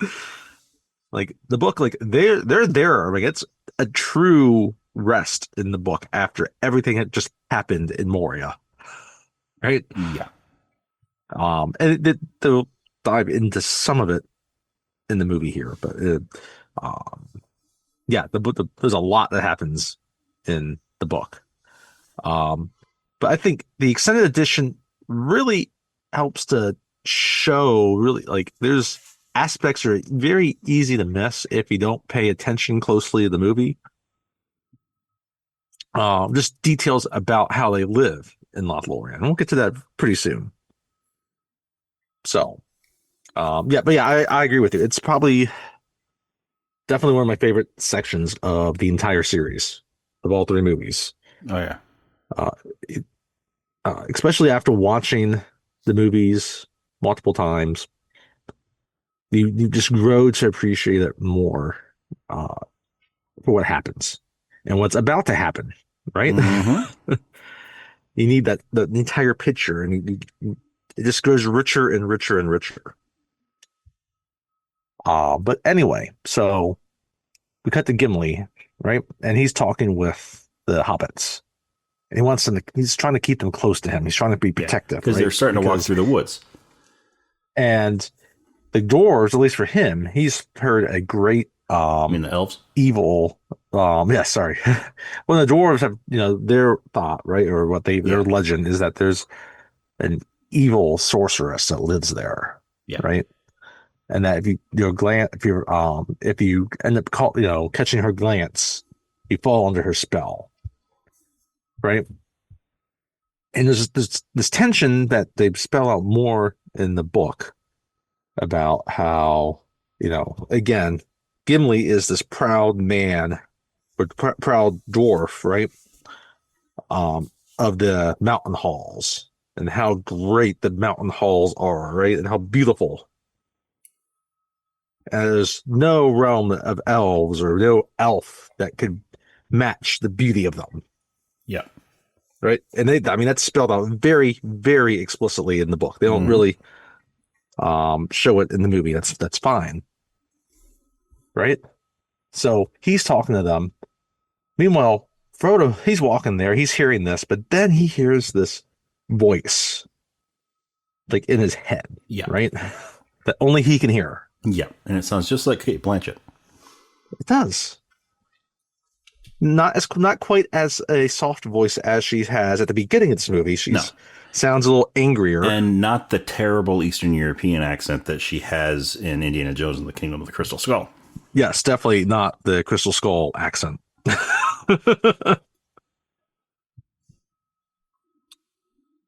But she's talking to him, saying that, he brings great evil there, right? And she just calls him the ring bearer, right? And well, I mean, does she know his name? I don't know if she knows his name. She should know his name, but she knows him as the ring bearer. That's all she knows is the ring bearer. So, I mean, he never told her his name. Maybe she and Elrond aren't on speaking terms right now, and Elrond didn't bother to tell her his name. No, that's true. But so that's going on while Gimli's talking, and Gimli, he's being the proud dwarf, says that, well, this is one dwarf. She's not going to ensnare so easily. And then before he takes his next step, there's a bunch of arrows in his face, and then they start pointing them at the rest of the fellowship. Right? Mm-hmm. And then this elf we have not seen before, his name is Haldir, says that the dwarf breathed so loud, we could have shot him in the dark. Haldir here is played by Craig Parker. Mm-hmm. And, you can tell Gimli takes some umbrage at this statement. Yep.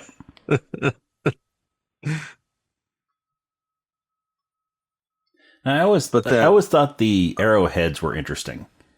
Okay, go on. The elves of Lothlorien use, because the arrowheads are shaped like ivy leaves. Yes, aren't they? Yeah. They're not your standard arrowhead shape, like what Legolas uses. Yeah. And, well, he's from a different forest. Mm-hmm. He is. But so, yeah, and it's always there's the details that just make the movie so rich. Yeah. Right. These little differences between elves of different realms. Yeah, because Legolas is from Mirkwood. Yep. Which, if you have seen The Hobbit or read The Hobbit, you would know about. And yep. I think Bilbo does mention Mirkwood briefly. Yeah, I think so. When he's talking about his adventures at the beginning of the movie. Mm-hmm. But yeah, Mirkwood is a prominent place in The Hobbit. Yes, it is. But it's more north of Lothlorien. So. But yeah, so then Haldir, he does not want to bring them any further. So the theatrical cut kind of just ends there, but then there's more stuff from Haldir here, saying that, and he looks at Frodo directly and says, "He bring great evil here." Like, It's like, no, you can't go any further. Like, just risking you bringing in orcs and all other unsavory creatures and like that we may not be able to defend against necessarily. It's kind of the long and short of what he's saying. Yeah. Right? But apparently, I don't know if Aragorn has met Haldir before or not. But Aragorn pleads with them, right? We don't get a whole gist of their conversation. I But would be surprised if Aragorn hadn't dealt with Haldir before, because Aragorn grew up in Rivendell. yeah, so I mean that's yeah, which is kind of like a nice, Yeah. central point for a lot of elves going to Yeah. of all types of realms going back Plus, and I forth. mean, as is, brought up in like The Hobbit and even further into this trilogy, Elrond and Galadriel are pretty close. They're very close. I would also think too. So like they don't really. So in the books, right? They switch it up here in the movie a little bit, but it's here in the movie, like Gandalf says he searched everywhere for the creature Gollum, but it was Aragorn that was actually searching everywhere for Gollum. Yeah. And they're doing a movie based off of that. They are called The Hunt for Gollum. So, but yeah, I think there's a good chance that they have crossed paths before and at least know well of each other. Yeah. Right. And so during this time, you have Boromir speaking with Frodo, and he's trying to tell Boromir, it's like, oh, you don't, Frodo, like, you don't have to, you carry a great burden. You don't need to carry the weight of the dead also, speaking about Gandalf, right? There might be other ways of doing things, right? And so, like, we've had a couple instances here where we see Boromir, again, we saw it at the Fellowship, at the Council, where you could tell he has a desire for the ring for himself to use to defend his city, right? We see him pick it up on the mountain, and now we kind of have this sense here about what's going on. He also wants them to go by Gondor, right? He wants to use the right, to pass, right? It's like we can use Gondor as strength. So anyway, so Haldir eventually agrees to let them go further, right? But what I like about this is like they're talking about this at night, and you don't get as much of a. I guess you do get a sense of it if you look closely enough in the theatrical cut. But when they're having this conversation, they're at the tops of the trees. Yeah. Right? They don't explain it. The books explain it, right? But yeah, I mean they spend their times in the tops of trees here. Like Ewoks. Yeah. But with pointier ears and less fur. And they're taller. A little bit. A little taller. Fairer skin. I mean, Wookiees hang out in the tops of trees too.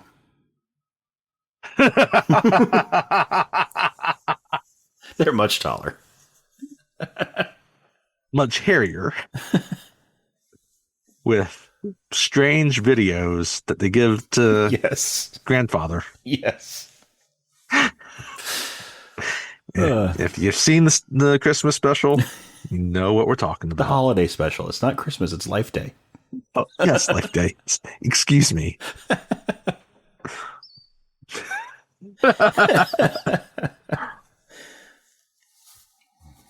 Right.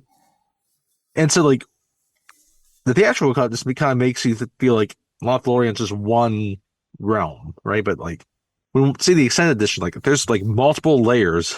Not Rivendell, of Lothlorien. There's multiple layers of Lothlorien, right? So you can see there's a second day that they travel with these elves. Yeah, it's like a cake. And or an onion.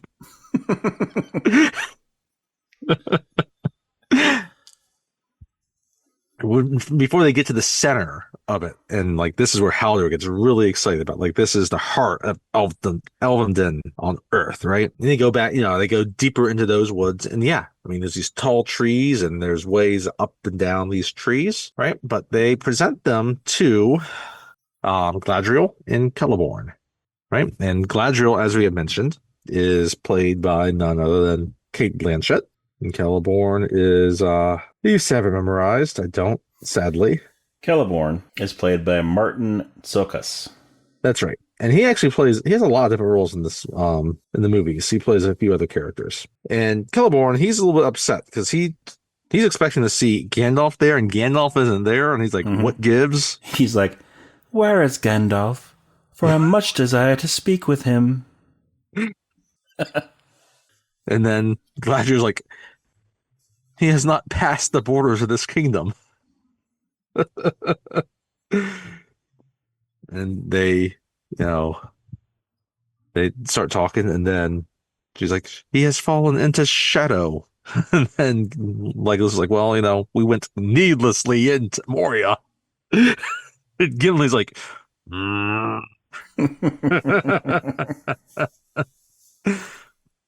And Celeborn's now just saying, like, well, with Gandalf now, like, things grow even more dire. Yeah. And there's this whole this conversation about things, but I then mean, it's not like there's not, three other wizards they can call on. exactly. Well, Radagast. I mean, he can get the job done in certain situations. Yeah. But there's also two blue wizards out there. Yeah. But yeah, but I love the way Gladger just explains, like, the quest now stands upon the edge of a knife, stray but a little, and it will lead to the doom of all, right? But she has In other this words, point. if you screw up this mission, I'll cut you. Cut you! I cut you!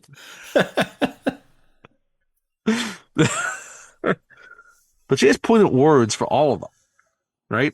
She um speaks, directly in certain ways. Just not always directly. Some of it's indirectly. She speaks directly, later to all of them, Yeah. right? Yeah. But she's like, well, but the hope remains if if the company is true, right? And then it focuses on Samwise, right? Mm-hmm. Whatever could that mean? I don't know. But one of the most important aspects when it looks at it, that was like this entire time they had different shots where it focuses on Boromir, and he's shaking. It looks like if they put the camera down on his feet, you'd probably see a dribble of piss. Oh yeah. Oh yeah. Like, he looks scared shitless. Mm-hmm. We don't know why, but he's trembling, and he can't make eye contact with Galadriel. Yeah, and he's supposed to be the bravest that Gondor has to offer. That's a good point. I don't think I really thought about that, but yes. But then she's like, oh, and another thing Celeborn tells them is that, what, this is an extra line, I think, that was not originally in the theatrical cut. It's one small piece that's extended here in this scene. It's like, what hope you had for secrecy is gone, right? It's like the enemy knows that you're here. Yeah. Right. And they don't explain it as much in the theatrical cut, but the extended cut definitely talks about how, like, there are scouts that complete all over the forest, like, yeah, like the boundaries, like the birds that were flying around before they went into Moria. So, or actually before they went through the mountains, through the path of Caradhras. Because we've had a couple scenes where we've gone back to Isengard, where back in, they're still pounding away. Mm-hmm. There's a particular scene that we missed. We talked about how they can form these Uruk-hai, where we actually see one get burned out of this muck and slime, and we see Lurtz get born. Yeah, and they rip him out of the slime. He stands tall and erect, and he's got his arms crossed. He's got dreadlocks. He chokes an orc to death when he's born. I mean, what a way to be born! Like, yeah, just choke something to death. Yeah, right? I mean, he's almost like a predator without the creepy looking face. That's a good point.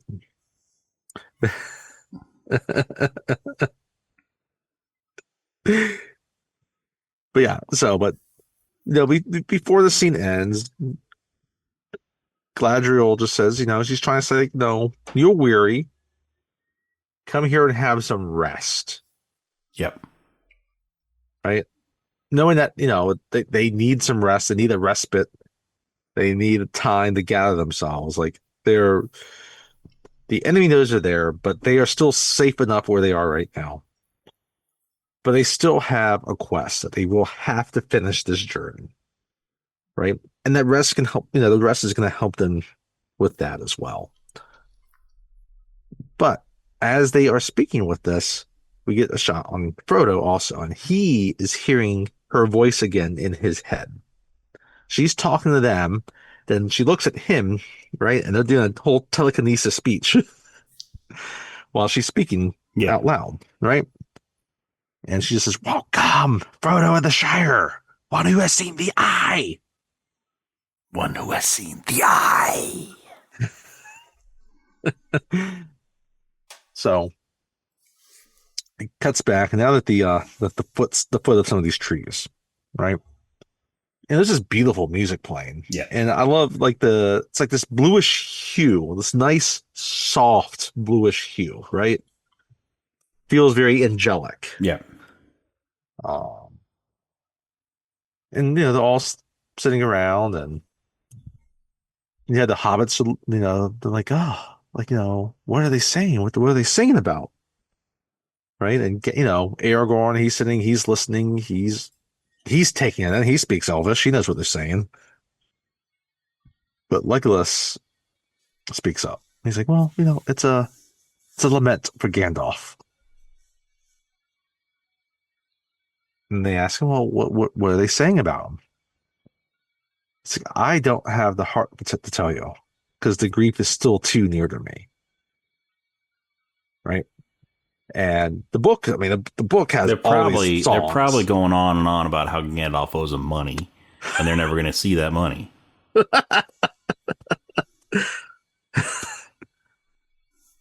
He always talked about how he needed money for the halfling's leaf. I mean, he's a wizard. Wizards don't carry a wallet.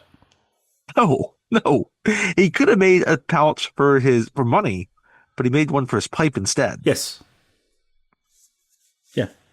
So, I mean, there you go. Mm-hmm. So, Boromir's, we don't really see Boromir here, right? Gimli's sleeping. Aragorn has to wake him up because he's snoring over this music. Right? Mm-hmm. And then Sam speaks up. He's like, I hope they're singing about his fireworks. No, that's totally what they're singing about. They're totally singing about his fireworks. There's gonna be fireworks. Fireworks.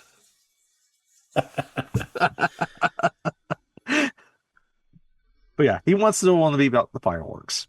So he comes up with one himself. Right? Which ultimately in the end, he says, does not do them justice. Right? Which, I get. Because, I mean, it's hard, there's one that turned into a freaking dragon. Yeah. Yeah. A convincing dragon. A very convincing, yes. Now, in the book, it's actually like Frodo starts it and Sam ends it, right? But here in the movie, it's just the finest rockets ever seen. They burst in stars of blue and green, or after thunder, golden showers came falling like a rain of flowers, right? And I think they tweaked it a bit for the movie, but that gives you the idea, mm-hmm. Right?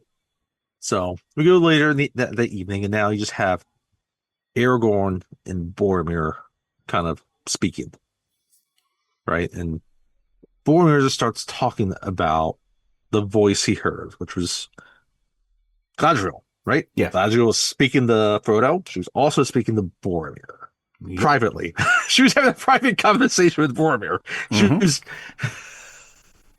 trying to console him, actually. When when he talks about what was going on, like, she's trying to console Yeah. him, Yeah. right?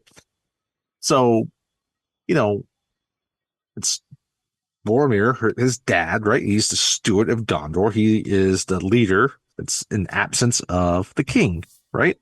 Because the throne is absent. There's an heir, obviously, as he talked about with Aragorn, but he's not king. There's no king. So there's a stewards, Mm-hmm. right? And the city is starting to fall into decay, right? Not that the city has ever been what it was before the War of the Ring, and Yeah. but I mean that's there's just this interesting dynamic because like Two Towers doesn't really get all much into Gondor, but you see in the last part of this movie, you see these ruins of this once great kingdom all around. Yeah. And, it's kind of referred to in certain respects, but not always. And then by the time we really get into Gondor and Return of the King, like it's obviously like it's overrun at that point where it seems hopeless. Yeah. But, yeah, Boromir just talks about how she tells him that there is still hope, but he can't feel there's still hope. Like it's been so long since he's felt there's been hope for his city, right? And he's proud to be from Gondor. He's proud of the White City, right? And, and he just asks Aragorn, have you ever been there? And Aragorn's like, yeah, I've seen the White City long ago, right? And Boromir's like, someday our paths will take us there. And the Tower Guard will call up to us. And Aragorn's like, just nodding, doesn't say much at this point. Mm-hmm. You can tell he's not comfortable with Gondor. Yeah. Yeah, I think there's a dual thing there where he doesn't trust the people there. So he was raised by the elves. Yes. He wasn't raised by the people of Gondor. Yes. He wasn't raised by his ancestors. No. Right? We get more into his backstory a little bit once we get into Two Towers about the men that he comes from, and like there's a whole backstory. And again, well, I think we'll hit on a little bit about his line and the old kings, but again, like it's been a broken line for a very, very long time. Yeah. The way that Boromir might make it seem like sometimes, and even like as we get into Return of the King, his dad makes it seem like sometimes, like the height of Gondor was not that long ago. Yeah. But the height of Gondor was a long, the height of Gondor was 3,000 years ago. So, like the destroying of the ring could have made it even grander, right? Yep. But it didn't. It didn't, because Elrond didn't push Isildur in there.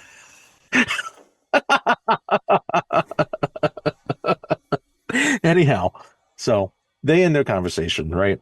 It's all Agent Elrond's fault. It is. Agent Elrond.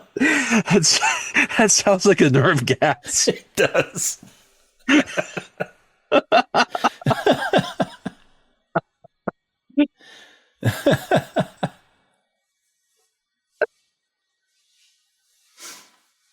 Okay, then. So everyone's asleep now, except for one person. Well, two people. Frodo's awake, right? We see him walking. He's walking. Right? He walks down into this little patio area. Yep. And then he sees someone else is awake. Galadriel. Galadriel is awake. She's like, yo, what's up, Frodo? Want a nightcap? Want to have some tea?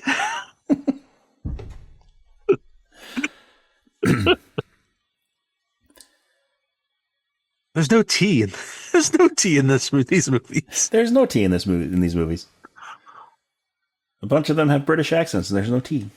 There's leaf. There is Plenty of leaf. There's plenty of leaf, which they never really specify if that's just, like pipe tobacco or if it's like weed. They do say weed a lot. They do. They say pipe weed.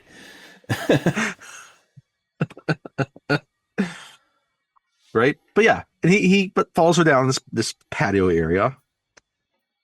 And in the center, there's this it's just round. Yeah, it's this It's bowl made of basically. stones, but then there's this bowl in the center. And then she goes down by this little fountain. She has this huge urn that she just dips into it. Mm-hmm. And she takes it over and she fills up that bowl. And she has Frodo look into the mirror. And she asks him, bowl of water. would you look into the... She asks him first, like, would you look into the mirror? And wisely, he's like, what am I going to see if I look in the mirror? Well, right? What do you usually see if you look in a mirror? You see yourself. It's a stupid question, Hobbit. Hey, I knew Hobbits are dumb. I didn't think they were that dumb. Yeah, well. Anyway. No, she's like, I was like, well, things that were, things that are, and some things that may not have yet, some things that have not yet come to pass. But the mirror shows many things, right?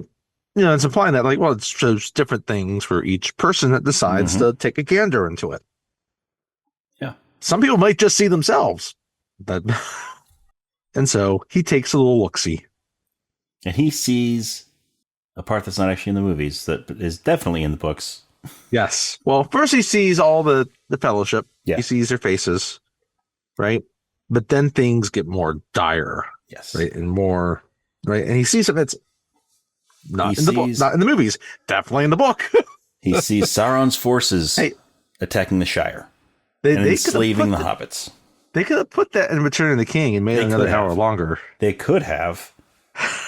Part of me thinks maybe they should have, but at the same time, I understand why they didn't. People might have complained about the ending being even longer. Yeah. I wouldn't have. I wouldn't have either. I would have loved it. But I did like that since they weren't going to put that part in the movies, I like that they included it here. Right. And she says, well, we'll get to what she says in a minute, because like he sees all that and then he sees the great eye again. Right. And then he grabs this, and then you see the ring gravitating towards it. Right. Yeah. Like, he's hanging over it, so the ring's going to naturally kind of fall a bit as it is. But now it feels like it's just being like trying to be forced into the mirror. Yeah. Right. And then he has to grab it and pull himself back. And then Galadriel just says, I know what it is that you saw, because it's also in my mind. And then I love how she switches between speaking out loud to him and then speaking telekinetically to him. Yeah. Hey, there's some things that in case somebody's overhearing, like in case like Sam's off in the bushes eavesdropping again, there's certain things she doesn't want other people to hear. And she says, like, and one of the things she says that way is like, it is what will come to pass if you will fail. Right. And so again, like, you can imply that, if they don't destroy the ring, that's what's going to happen to the Shire. Yeah. Right. And then still having the whole telekinesis session, right? He puts out his hand, the ring's there, and he's like, if you would allow me to, I will give you the one ring. And she looks and now she speaks out loud. She's like, you offer this to me freely. I do not deny that my heart has greatly desired this. Is he asking her to marry him? Maybe. He could be the gesture after what we see here. Maybe. What I think is probably one of the most, this is what I first saw, is like probably one of the most stunning sequences. Yep. She grows tall and dark. And she looks dark, but then also she's like under all that, she almost looks fair, right? Like, because she says, Instead of a Dark Lord, you have a queen. Not dark, Mm-hmm. but beautiful. But she's still dark. It Yeah. darkens, and she's got like this greenish tint to her, Yeah. right? And She looks almost like a film negative. yeah, I like that. I like a film negative, right? And and she's getting loud, right? And there's wind swirling around. It's like all will love me or despair. And It's like then totally see Kate Blanchett actually saying. yeah. I guess because she actually said it in this movie. Yeah, she did. She said it. Far more terrifying here than she was in Crystal Skull. Yeah, it's basically it's another thing, kind of like how Gandalf was earlier Yes. when Bilbo thought that he was trying to rob him. Yes. Bilbo Baggins! I'm so disappointed I haven't talked about this big pointy hat in a while. Pointy hat. Well, Gandalf hasn't been around for a little while. So Yes. He kind of fell with the Bell Rock. Yeah. Anyway. And his hat went with him. Yes, it did. His big pointy hat. But then she settles back down and she says, I passed the test. I will retire and remain Galadriel. And Frodo's like, he looks sunken. He's like, he was really hoping he was going to be able to get rid of the ring. Hoping that she would take it. But nope, he's stuck with it. And they have a whole conversation. It's like, oh, she also tells him, before all this happens, before she turns terrifying, she talks about it. It's like, the fellowship is breaking. It has already begun. He will try to take the ring. Mm-hmm. You know of whom I speak. Yeah. Right? And so at the end of this, he finally just, he says to her, like, it's like, oh, I know what it is that I must do. It's just that I'm afraid to do it. Right? And she looks at him. She gets down, and now she's very gentle. And it's like, Frodo, even the smallest of us can change the course of history or change the course of fate. Something along those lines. Little guys can do big things too. Yes. He's never seen Rudy, obviously. Obviously. I mean, his best friend is in it. His gardener is in that movie. I mean, why didn't they bring a portable DVD player with them on their trip? I mean, come on. on. And they could have sat down and watched it one night when they couldn't sleep. Gimli could have been like that Leonardo DiCaprio movie. He's like, oh, I know him.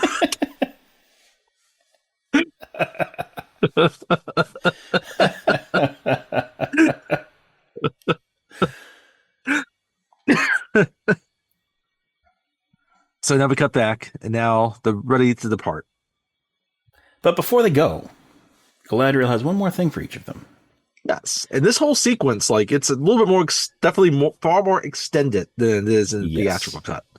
The theatrical cut, you get kind of one of these gifts that happens, and then you have a couple, short sequences of them getting in the boats, and Galadriel waving goodbye. Yep. Right, but here, like in the books, like even the book, the scene's even more extended, right? Like, yes, they have a full-on meal.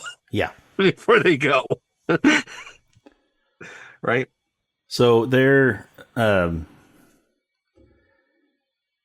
thing they're all given. They're given limbus bread, which comes in these nice green pouches. Well, it's wrapped in leaves. Yep. Right.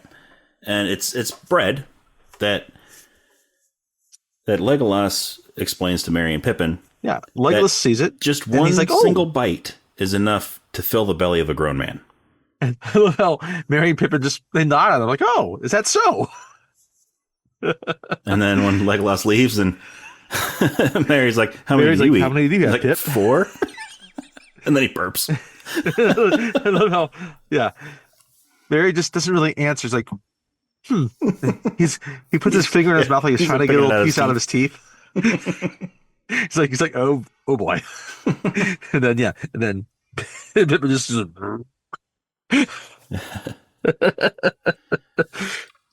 Celeborn has a conversation with Aragorn, Yeah. right? About And how like he's being tracked. So he gives him this. He he gives him this gives him this big curved big like curved dagger. knife. Yeah. Yeah. Gives him And it's a great looking knife. oh yeah, But it's it's badass. an elvish knife. It's got like elvish writing etched into it and all that. He uses it He nicely does. He later, does. and he tells him that like so. There's this great river that comes like out from Lothlorien, on the Underone, right?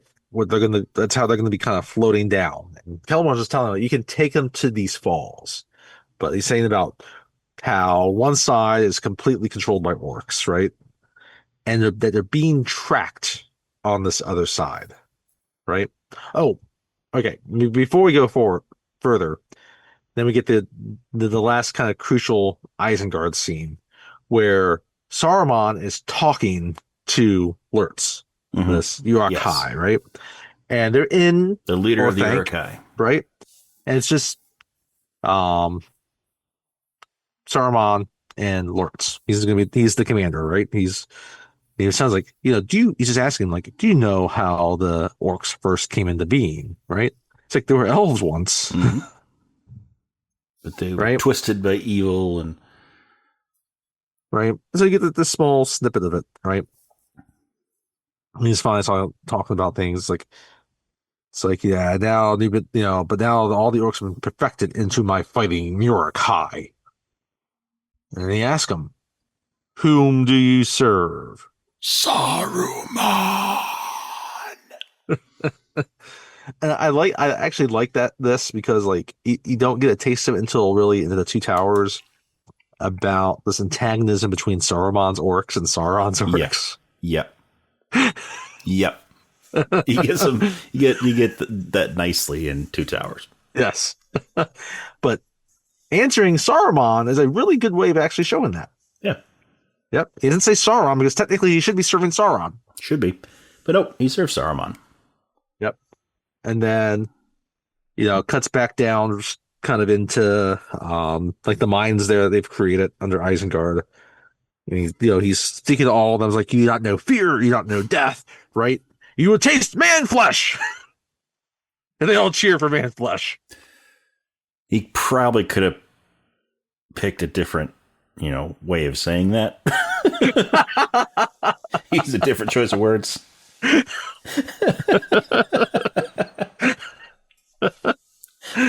But how much man flesh have they had? I don't know. They've all been stuck in Isengard. I don't know. But then he turns alerts and he's like, he tells him one of the halflings has a weapon of great significance. Bring them to me alive and unspoiled. Kill the rest. So that's very important. Yes, that is very important. So anyway, so yeah, we're back in Lothlorien.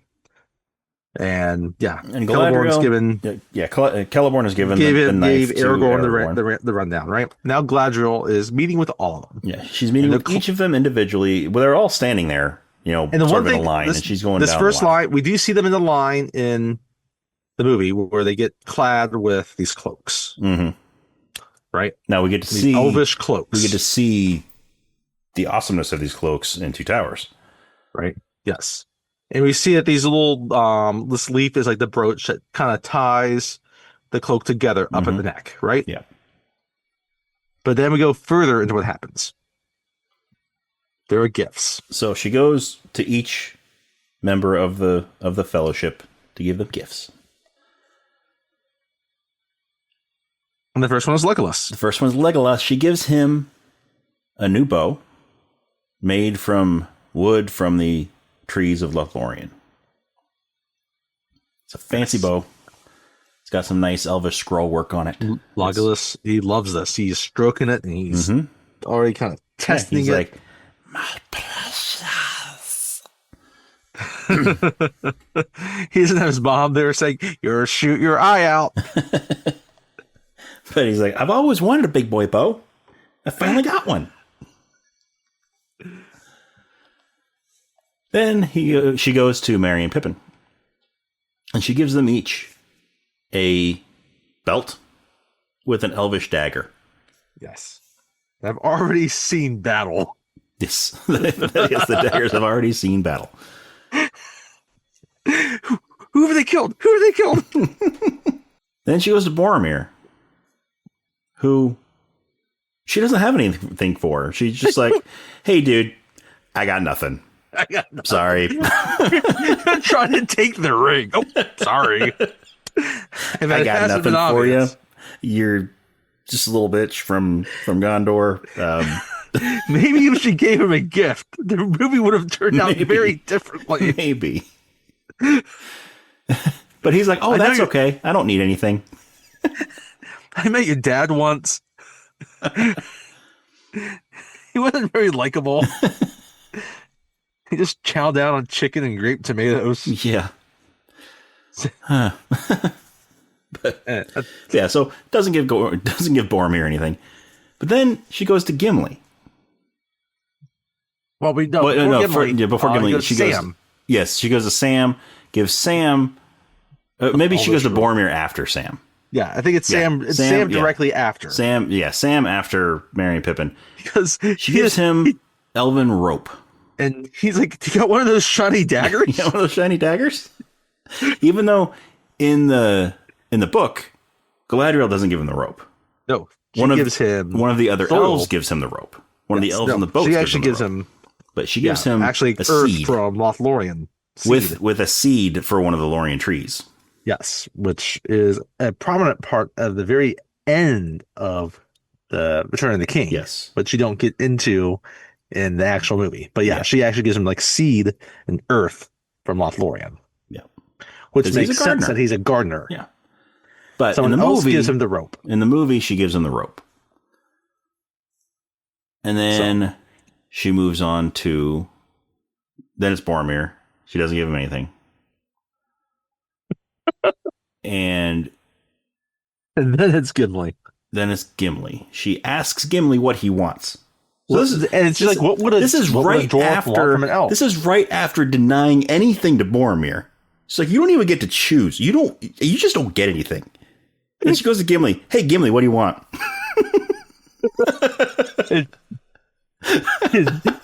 And he's like, he's blushing. Yeah, he's blushing. And he's like, oh, I couldn't ask anything from you. I couldn't ask for anything. And then he's like, but there is one thing. And then it cuts. He's like, yeah. And at first, like, oh, wait, no, never mind. I'm like, oh, okay. Yeah. And then it cuts. And then she goes to Aragorn and she's like, there's nothing that I can. She sees the necklace that Arwen gave him. Like, her life, like basically her love and her immortality. It's like, giving that up to be with him. She's like, there's nothing that I know can about that. Elrond knows about that. I know. Do I need to make a call? But no, she sees that and she's like, there's nothing that I can give you that's more valuable than what you've already been given. And he's like, well, I would ask that she leaves these shores to be with her people. Yeah. And then she's like, that choice is already before her. You have a choice too. Mm-hmm. Right? And she's very pointed. It's like, and again, she goes to him. She doesn't have anything for him, but she doesn't just flat out say, I don't have anything for you. I'm not going to give you anything. She's like, there's nothing that I can give you that's of greater value than what you've already been given. Yes. He's like, is that true? It's not like with Boromir where she's like, you're not getting anything, dude.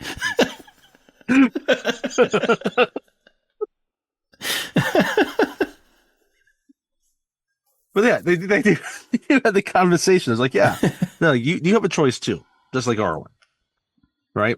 You're either gonna, do you want to, rise above, your forefathers, right? Or you're gonna just allow the world to fall. Essentially, yeah. It's like, hey, like I know that we gotta destroy this ring, but a lot of this is on you too, dude. Mm-hmm. Yeah. If you don't choose your destiny, we're all fucked. Well, not me. I'm sailing to the west. Yeah, I'm sailing to the west with the rest of the elves. So yeah. But then it shows them on the boats, on the rowboats that were given to them.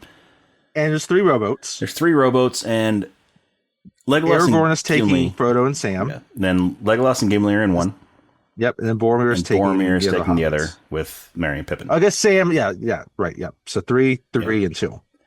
And as they're rowing away, Legolas asks Gimli what she gave him. Well, Gimli is talking about it. It's like he's stunned about it, and he's thinking about it. Yeah, he's sort of just talking to himself about it, just how wonderful and all this. It's like he's like, there's and this is the fairest thing I've ever seen. There's don't be a fairer gift than what she gave me. This is the first time in this movie where you really see that there's not really any animosity anymore between the two of them. This is the first time we really see that they're really getting along. There's already this interest, right? Because he's saying like, okay, how fair this gift is he received from Galadriel. Mm-hmm. And so you just ask. And so, so he asked, like, well, I asked for but 1 hair from her golden head. And then he's like, she gave me 3. 3. Which is important. It's very, very important. Yes. That Galadriel would give up 3 hairs from her head. Because back in the day, I forget the elf's name, but there's this one elf when they were younger that was trying to impress her and all this, trying to get with her. And he kept begging for just a single strand of her golden hair because it was the fairest of all hair in Middle Earth. And she kept refusing. And the dude sounds like a rapist. Yeah, he does. But yeah, so like it was this big deal, that she wasn't going to give up her hair to this guy. And then here, this dwarf comes in, because it was clear that the guy didn't want her. He just wanted the status, basically, of being with her. All right. And then here comes this dwarf into her forest. Yes. Into Lothlorien. Who, from the time that they get there, so he was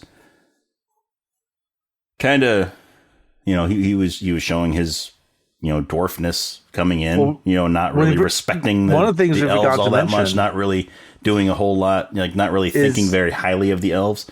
But by the time they leave. When they first met them there, right, we didn't bring this up, when it's just Haldir with them.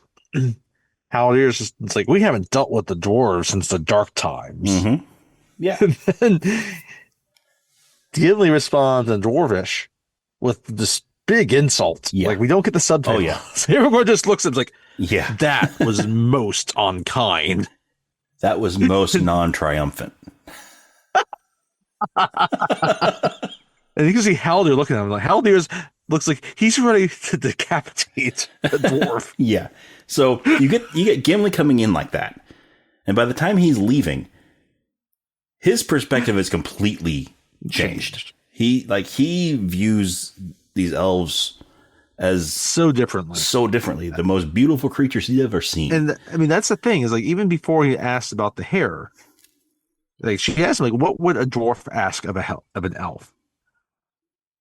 And then all he actually says at first is like, nothing but to look upon your fair face one last time. Mm-hmm. And then he kind of gets embarrassed and blushes. It's like, well, there's one thing. And we don't, so and then we get along. Like, the fact that he asked for 1 hair. Yeah, he asked for 1 hair. And the fact that she gave him 3 instead of 1. Yeah. Really speaks volumes to how she views him now. Yep. And now what we'll see is from the rest of the series, this friendship, this wonderful bromance between Legolas and Gimli. Yes. They have an amazing bromance throughout these movies and the books. And we'll get a nice hint of it at the very end of this movie, which we'll get to very soon. Yeah. Right. So and then we don't get, but we have not talked about Frodo yet because they have not talked about his gift yet. They have not talked about his gift yet because they start, growing off, right? And everyone seems at peace, right? Because they've had this nice respite. Like in the book, they've been there a Oh yeah, while. they've been there. They've been there a while. Like they moved in for a little while. Yeah. Right. The movie makes it seem like, oh, okay, maybe 3 or 4 days. Mm-hmm. Right? No, it's been weeks. Mm-hmm. Yeah. So, So and that, but they also know that they're about to head into danger, right? And so, they're prepping for that. And as they're leaving, Frodo is looking off on the shore, and there's Galadriel, her hands up, saying, "Howl." she's got her hand up like the Grail Knight, waving to Indy as they're leaving as they're leaving Petra. Yes. After his whole, little temple is crumbling under him. After Marcus said that choose poorly, and Alice and Judy. It wasn't Marcus that chose poorly. Yeah, it was Alice and Judy having to not listen. He crossed the seal. Yeah, Alice and Judy didn't listen. Is that what happens when you cross the streams in Ghostbusters? Yes, absolutely. The Grail the Grail Temple crumbles. Again. Although I guess Ghostbusters was before. It was. But it didn't take place The movie before. was before. Yeah, the movie came out before. It takes place after. Yeah, chronologically, Indiana Jones is in the 30s. So, we get this scene of her giving her gift now, right? Yeah. And she hands this little vial. This vial, it looks like a perfume bottle or something. Yes, yeah. Very fancy perfume bottle. But she gives it to him, and she's like, "For you, I have the light of Elendil, our most beloved star. May it be a light onto you when all other lights go out." Now, it doesn't explain what it does. She doesn't explain, all she says is it's a light, which you could take literally, or it could just be, some figurative wording. I mean, she says the light of the beloved star. Like, is there a star in this? Like, what does that mean? Yeah. I mean, they're talking with elves. It could mean so many things. We don't actually see what this thing does until Return of the King. Right. So, but they have it. They still have it. They maintains it. Yep.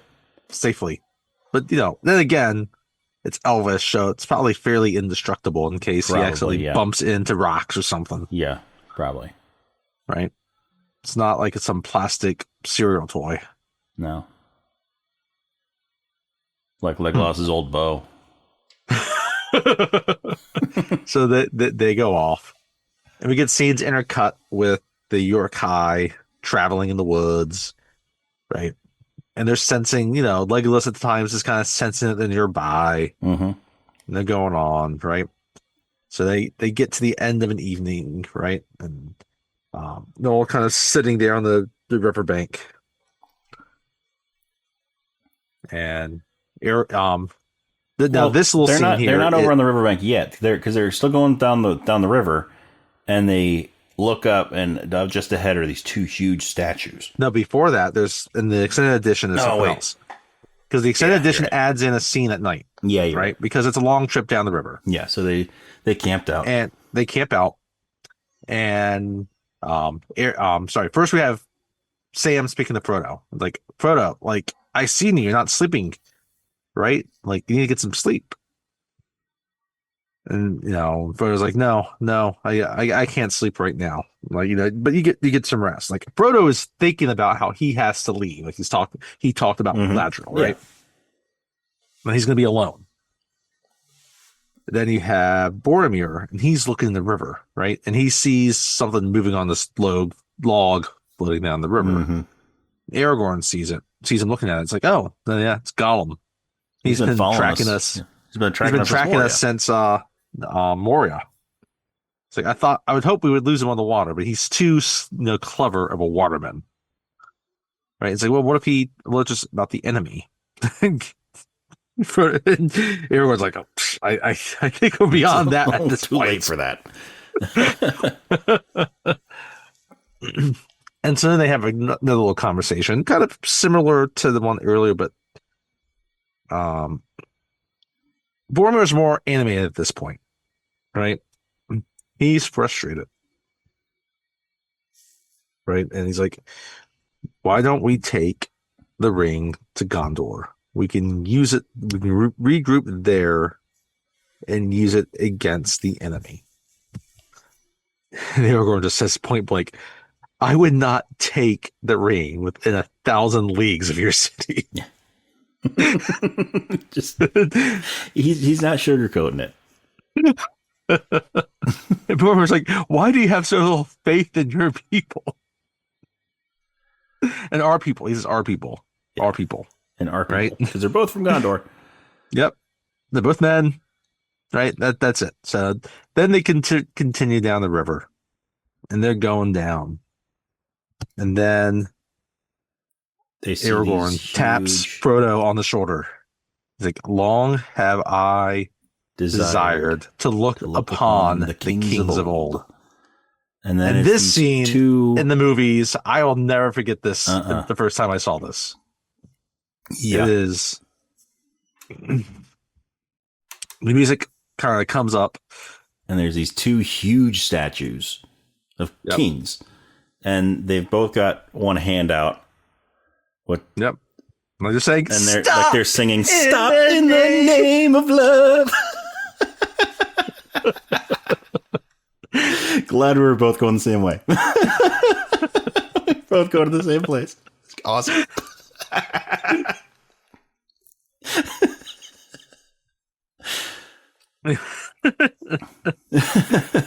But everybody's looking up at them. Like Boromir is stunned to look upon these things, right? You can tell none of them have ever seen this before. I mean, obviously the hobbits haven't. Yeah. Right. And like you can tell just beyond them, the river widens back out, but then to these huge like waterfalls, right? Yeah. And so they go to shore just before the waterfall. But it's Isildur and Anarion. I don't know how you pronounce the second one. But the founders of Gondor are who these two kings are. Right? But yeah, so they go to the shore. Right? After just experiencing these massive, awesome looking statues, right? Which should be this feature of Middle Earth that you just see and now have almost forgotten. Yeah, like the world's biggest ball of twine. Yeah. So they're on the shores, right? And Gimli, he's a little bit upset because they're still not consulting him enough about things, right? Boromir, he's pissed because now like Aragorn not listening to him. He doesn't want to go and take the ring to Gondor. He's being a little crybaby. And, all having this kind of little, like, discussion. And Sam's sleeping. And Merry comes up around. He's like, looks around, like, where's Frodo? Aragorn stops his argument with Gimli. He looks, doesn't see Frodo. And then he sees Boromir's shield. Yes. Resting against a tree. Boromir's not by a shield. And then then it cuts to Frodo walking through the woods. Yep. And Boromir comes up to him. Yep. And Boromir looks like he's just collecting some firewood. Yeah. And he tells Frodo, like, oh, none of us should wander alone. Least, you least of all. You least of all. Right. And then, but the conversation quickly turns. Yes. And Boromir tries to convince Frodo to give him the ring. And Frodo won't. Frodo's like, no, like, there's a warning in my heart to like, he's like, Boromir's like, what warning? All I ask is to help my people. And Frodo's like, not yourself. And then now Boromir really gets angry. Mad and he just throws down all that firewood. And he goes to try to tackle Frodo. And Frodo struggles around and he slips the ring on his finger and disappears and then slips out from under Boromir. Yep. And Boromir kind of falls and he's got a couple leaves in his hair. Does Boromir fall or does Frodo push him? Or Frodo might push him, actually, yes. Because he falls kind of like he just got pushed. He does. So, but, I mean, Frodo's invisible, so we can't see what he's doing. And then he just starts screaming, he's like, I see you. I know what you're going to do. You're going to take the ring to Sauron and betray us. Curse you and curse all the halflings. Right? And then he either trips or falls again, or gets pushed again. Mm-hmm. And then he all of a sudden, it's like he snaps out of this. Yeah. And he realizes what he's done, and he starts to weep. Then we follow Frodo, and he still has the ring on. He still has the ring on, and we see it from his point of view, where he's in the shadowy realm of wearing the ring, and he climbs up on top of this rock sort of formation. This rock formation. It's like some old rock ruins, right? Yeah. And he looks around, and then he gets all of a sudden, it's like zooms all the way towards Mount Doom, right? And then up towards Barad-dûr, the tower, Sauron's tower in Mordor. And you see Sauron's great eye, right? Is right there, right? It's like, I see you, right? And then he takes it off. As he takes it off, he doesn't realize he's really on the edge. On the edge, yeah. He takes it off and he falls. He falls. It's like a 6 to 8 foot drop. Yeah, it's not a huge drop, but enough that it's going to hurt a little bit. I mean, he's a 3.5 foot tall hobbit, so. Yes. And he falls on his back. Yeah. Right? It's like an unexpected fall from a, reasonable height. And then, he's startled. And then Aragorn comes up. It's like, Frodo. And Frodo's like, stay back. Backs away. He's like, stay back. You're going to try to take it too. Right? It's like, Frodo, I swore to protect you. And he's like, it's taken Boromir. It's like, where is the ring? And Frodo pulls it out and he holds it. Holds it. And then he holds it out toward Aragorn. He's like, Aragorn, would you take it? Would you take it? And he motions out to him with the ring. And I love this scene. I do too. Aragorn kind of pauses for a second and he's thinking. And he gets close. He gets close and he reaches out. He puts his hand over it, right? Then he takes his other hand. Aragorn. Yeah. Aragorn. The voice of the ring is Alan Howard, by the way. Yes. Brilliant work, by the way. There are so many people that do small roles in this that are so underappreciated in their contribution to this movie. But yeah, so Aragorn reaches his hand out and puts it over where Frodo has the ring in his hand. And then he takes his other hand and he closes Frodo's hand over the ring. It's like, I would have followed you to the end, into the very fires of Mordor. And Frodo looks at him like, I know. But, please tell the others, explain to the others, especially Sam. He won't understand. I'm pretty sure Sam would understand. He's a smart hobbit. He's a smart hobbit. So, but then Aragorn kind of nods, and then all of a sudden he gets a sense. His spidey senses start tingling. Mm-hmm. It's like, Frodo, go. And Frodo's like, what? And Frodo unsheaths Sting, and it's glowing blue. Glowing blue. Orcs. And he's like, run, Frodo, run. Run, and here Frodo, run.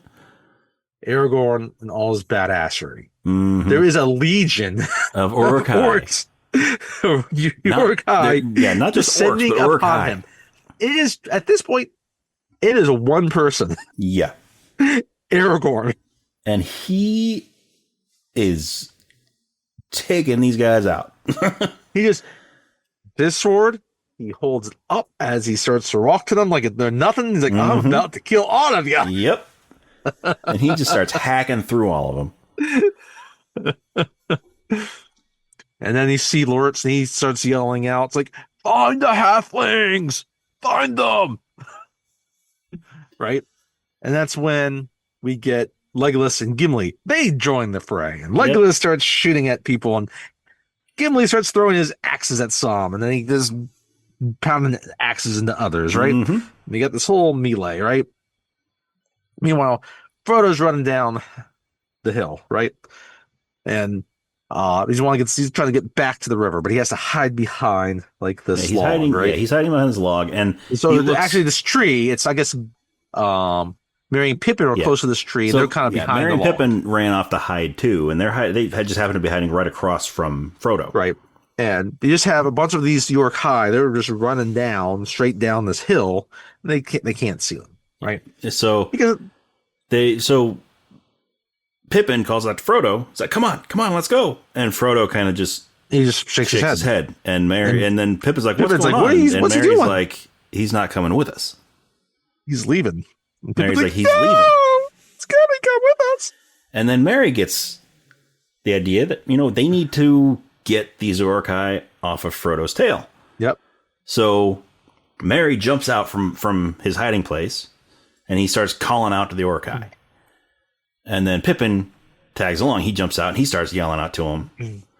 Which I don't understand why, if somebody's trying to cause a distraction, why say, hey, over here, come here, follow me? That would kind of be kind of be showing maybe you shouldn't be following that person. Pippin says, it's working. Yeah, that too. Because all the Uruks go and they chase Merry and Pippin, right? And so they they start getting down. They get closer to them, and Merry and Pippin just start throwing rocks at them. Mm-hmm. Right. And then they start to get surrounded. They run into Boromir. Merry and because Pippin. they start getting kind of surrounded, but then all of a sudden Boromir comes out from nowhere. Yeah, he comes running out because he sees what's going on, and he starts taking on the orcs that are chasing after them. He just starts taking them all down, just like everyone was doing before. And then what we haven't talked about before is, so we talked about this. We just talked about this shield, which we saw back in Rivendell, right? It's this big round shield, right? That he's proud of, but he also possesses what's called the Horn of Gondor. Yes. So he starts blowing that horn, right? And hoo, hoo, hoo, right? And meanwhile, Aragorn and Gimli and Legolas, they've mostly dispatched most of the ones that have stuck up at this little structure that Frodo fell off of, right? They killed kind of the last one because all the others have started going down the hill trying to find the halflings. So Lurtz is still there. Fighting Aragorn. General vicinity there. Like they've dispatched those ones, right? And Legolas like, it's the Horn of Gondor, right? And Aragorn's like, it's Boromir, right? And so they start running to where the horn is coming from, right? And you have Merry and Pippin still trying to throw stuff. Yeah. Boromir, he's taking on a few of the, he's still hacking at some and killing them. But then out towards the top of the hill, this hill from where they're standing, comes Lurtz. And Lurtz has a bow and arrow. He's got a bow. He's got arrows. Mm-hmm. Right? And he knocks an arrow and he fires it. And it hits Boromir. Boom. And all of a sudden the music just goes quiet. And then stuns Merry and Pippin. Knocks Boromir down off his feet. Yep. And he gets back up and he starts swinging his sword, takes out a few more orcs. He takes a few more out, right? Then just one bow. Another arrow comes and hits him. Yep. Same thing. He kind of drops a little bit and then stands back up, takes out a couple more orcs. Yep. And then a third one hits. The music really starts to drop. To his knees. And he takes out, at this point now he can only hold his sword with one hand, right? And he can barely move it. He takes out, he's able to take out one or two as they get near him, right? He's able to plunge it into them, right? And now at this point, Merry and Pippin have stopped. They're too stunned. They just, they can't throw rocks at all at this point. And they're starting to cry. They're starting to bawl because they've grown really attached to Boromir. Yes. Boromir has been very kind to them. Which is why, like, when he says curse all the halflings, like that was. Yeah. So, And so now they decide, you know what, we're going to charge. They start to scream, but the Uruk-hai grab them and they run off. Because remember, they're Yep. supposed to be returned unspoiled, Yes. Bring but the alive. halflings. They don't know which halfling has the ring, Yep. so they're just grabbing the ones that they can. So then Lurtz, that little son of a bitch, Walks up. gets up and he's point blank with him. He's about to just get that He's the about bow, to like fire the basically killing right blow. up to his head and just Mhm. fire the kill shot in the Boromir's face. But before he can, Aragorn comes down. Yeah, he just jumps out of Just nowhere jumps out and of hits nowhere, him. hits him, and knocks him off his feet, or knocks him back. Yep. And thus proceeds a fight between Lurtz and Aragorn. And they're going back and forth, right? And There's at a one scene point, Aragorn pulls out that knife that Celeborn gave him, and he stabs Lurtz in the leg with it. Yeah. And then Lurtz pulls the knife out of his leg, licks and he it, licks it. and then throws it back at Aragorn. Now here, I don't know how accurate this is, but I've read on from a couple of sources that when Lurtz throws the knife at Aragorn, when they were filming it, he was supposed to sort of throw it off to the side a little bit, but he actually threw it right at Viggo Mortensen. So him hitting it with his sword is actually like him actually trying to avoid getting hit by this knife.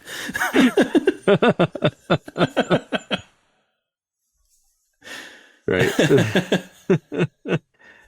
And I guess that was after he threw that shield at Aragorn that kind of pinned him against the tree, and he tries to decapitate him. Because Lurtz's shield has sort of two spikes come out of the bottom of it. Yeah.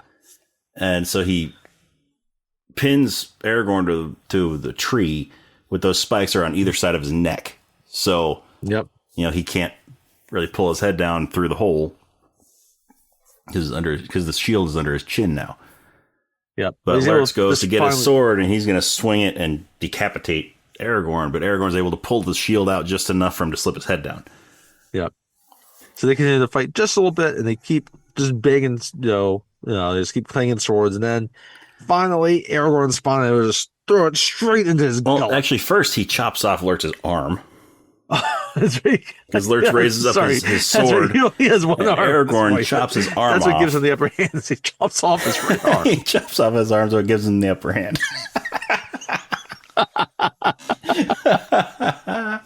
So he chops off his arm, and then he just runs it straight through Lurtz's stomach. And then Lurtz just looks at him, and he just grabs the sword, pulls it even farther into himself, so that like. I love how the hilt is all hisses at Aragorn while he's doing this. Yeah. It's like So Aragorn, because Lurtz's breath is so bad, he yanks the sword out of Lurtz's stomach and chops his head off. I'm going to say, first time I saw this, okay, you got to remember, Lurtz is an original character for the movie. Yeah. Right? There was the Uruk-hai, just like the books, but they felt like they needed like a villain with a face at this point in the movie. Yeah. Right? So they made it Lurtz. Right? They decided, you know what? They would have a commander. We'll give him a name and we'll focus on him. Yeah. Right? And so that's what happens. Aragorn decapitate him. His decapitation is probably one of the loudest cheers I've heard. Yeah. Any movie when that happens. It's very similar to Gladiator. Yes. When Maximus stabs the two swords in the guy's chest and they wobble a little bit, then he pulls them both out and uses them like scissors, cuts his head off. It's very similar to that. Very similar to that. So anyway, he cut, Lurtz's head that's tumbled off. Now Aragorn needs to go check on Boromir. Because Boromir is laying on the ground. And he's dying. And it's like, the first thing he says, they took the little ones. Right? And Aragorn's like, right now he's focused on Boromir. And finally he's asked, where's Frodo? Like, I let Frodo go. And Boromir feels ashamed. Like, he did what I could not. Right? I have lost my honor. But then Aragorn, because he's Aragorn, and is a great leader, says, no, you have fought bravely. You have kept your honor. And then Boromir looks at Aragorn and he says, I would have followed you. Well, before that, he's like, he just says like, it's like, we have failed. The world, the world of men will fall. Oh, yeah. Right? And this is when you see Gimli and Legolas kind of now come up. They've caught up, and they see that he's dying, and Legolas is having a hard time understanding all of it in a way. Mm-hmm. Right? Gimli's getting it. I mean, Legolas gets it. Legolas comes from a civilization that's immortal. Yeah. So friendship's very different for them. But yeah. So I had to have like this. Yeah, it's harder, and like he's looking with curiosity on the scene more than anything. Yeah. At least that's how I always viewed it. Yeah. So then but Aragorn just looks at him, like, it's like, I don't know what strength I have left in me. Well, and Boromir has trying to reach his hand out for his sword. So, Aragorn gives him his sword. It's like, I don't know what strength is left in me, but I will know that I will not watch the White City fall, nor our people fail. And then Boromir like, pulls his sword over. Our people. He pulls his sword over onto his heart and says, I would have followed you to the end, my brother, my captain, my king. Oh, gosh. I'm getting the feels just thinking about this scene. Mm-hmm. And then you get the next little bit is kind of added, like they will look to him from the White Tower, but he will not come. And he looks up. Boromir is drawing his last breath. Aragorn is sad. He's tired. He's got all this weight continuing to be on him. Right? And as soon as he knows that Boromir is dead, he loots his body. So meanwhile, you noticed we haven't really talked about Sam. No. During this, we do. I guess there was one quick scene where Sam's like looking around in the chaos. He's like, "Mr. Frodo," right? But we don't see him really at all during this whole battle, right? And all of a sudden, this next scene, we see him running down this hill. He's like, "Mr. Frodo, Frodo," and he's running back to the bank of the river. He sees Frodo. Frodo is in a boat. He's pushing the boat out, and he gets in it, and he's starting to row out. He's about halfway out into the river. Frodo's just yelling, "Go back, Sam! Go back! They're not coming with me. I'm going alone." And he's like, "Go back, Sam! I'm going alone to Mordor." And Sam's like, "Of course you are, and I'm coming with you." And he goes running out into the water. And Frodo's kind of stopped rowing at this point because he's half, like you said, he's like halfway across the river. Yeah, and Sam is like waist deep in the water now, and Frodo's calling back and he's like, "Sam, you can't swim." And that's not stopping Sam. Nope, he's not stopping Sam. So another thing that happened right here when they were filming. So this stretch of river, because they knew that Sam was going to go running through there, and the hobbits all like wore fake feet because hobbits' feet are gigantic. They have big hairy feet. They're short, but they have giant hairy feet. Yeah. So Sam was wearing these big fake feet. Big fake feet. Big pointy hat. Fake feet. Big fake feet. But they had this whole stretch of river before they started filming this. They scoured it for every sharp piece of debris that could be down there. Yeah. Every piece of trash, whatever. Sharp rocks, everything. And he goes running down into the water. And Sean Astin finds the one piece of broken glass that they didn't find when they were scouring this place, and he steps right on it. And it went through his foot. He lost blood. Mm-hmm. Yeah. Yes, I forgot about that story. Yes. Yeah. But anyway, so Sam goes running out, and he just keeps going. He to the point where his feet aren't touching the ground anymore. Yep. And then he can't stay afloat, and he starts sinking. Frodo just looks back. He's like, Sam! And then it just shows Sam underwater, and he's reaching out, trying to struggle back up. And the music's just making it seem like this is it. Yeah, Sam's gonna die. Like Sam is gonna die right here. And again, he's gonna drown. When I watched this movie, I did not know what was gonna happen. Mm-hmm. Like Boromir just died. Yeah. Like I don't know what's happening. They're clearly not against killing members of the Fellowship. And it's the end of the movie. So by all the trailers I would have seen, all those scenes already happened. Mm-hmm. Yeah. So, but then a hand reaches down and grabs Sam's wrist, and then Sam's hand grabs that wrist, and it's Frodo, and he pulls Sam out of the water and up into the boat. He's obviously dripping wet, and he's like, "I made a promise, Mr. Frodo, a promise. Don't you leave him, Samwise Gamgee." And I don't mean to. I don't mean to. Frodo's like, "Oh, Sam." And they embrace of bros. And they continue on the other shore. Meanwhile, they have equipped Boromir's body into the boat. Then they give him a water burial. Yes, they've because they're going to send him over the falls. And Aragorn talked about earlier, there's waterfalls right there. Yeah, Aragorn made sure to loot him of his gauntlets. Not the Horn of Gondor, though, as we discover. No, all the rest of Boromir's stuff's with him. He just takes the the gauntlets from him with the white tree of Gondor on them. And so they send him over the falls. Legolas is like, "Come on! If we leave quickly, Sam and Frodo have reached the other shore." And Aragorn putting on the gauntlets. Pauses. Doesn't say anything. Putting on Boromir's gauntlets. Like, not even trying to hide it, that he just took these things from a dead guy. Legolas like, "Wait, you mean not to follow them?" And Aragorn just looks like, Frodo's fate is no longer in our hands. We will not subject Pippin to... Gimli's like, "So this has all been in vain.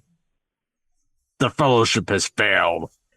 Aragorn's like, Aragorn just says, "Not if we stay true to ourselves. Not if we stay true to ourselves. We will not leave Merry and Pippin to torture and death. Leave all that you can behind. We travel light." As he puts that elven knife into its sheath. He picks it back up after words tossed it out. In other words, leave all your stuff here. Let's go kill stuff. This is like, let's hunt some orc. And I love Legolas's eyes. They get big and wide. He says nothing. And then he looks at Gimli. He's like, Gimli's eyes get big. He's like, yeah. And they all run off. They all run off into the woods. And then we get Frodo and Sam, and they're climbing rocks. They're climbing rocks, and we get to the top of the rocks. And they see in the distance Mount Doom. Yep. And Mordor. And Frodo's like, "Mordor, Sam. I guess we'll never see the others again. You'll never find a more wretched hive of scum and villainy." Sam looks at him. It's like, "We may yet, Mr. Frodo. We may yet." And then Frodo looks at Sam and says, "I'm glad you're with me, Sam. I'm glad you're with me, Sam." And then we the music, and kind of the soft music as they go and start walking down the hill, and we're still just seeing the mountains there in Mordor and Mount Doom and the fire. It's just like, right? And they're walking down, and then just kind of segs into this haunting music from Enya, and then it comes up, directed by Peter Jackson. No to be continued. Nope. Right? No to be continued. It's just the end of that book. It's the end of the first part of the movie, of the first part of the story. Yep. Yep. And you will have to wait a whole year now to see what happens with the Fellowship. Actually, but you don't. You just have to wait a week. So we can tell you the next part of the story. We had to wait a year. Yes, we did.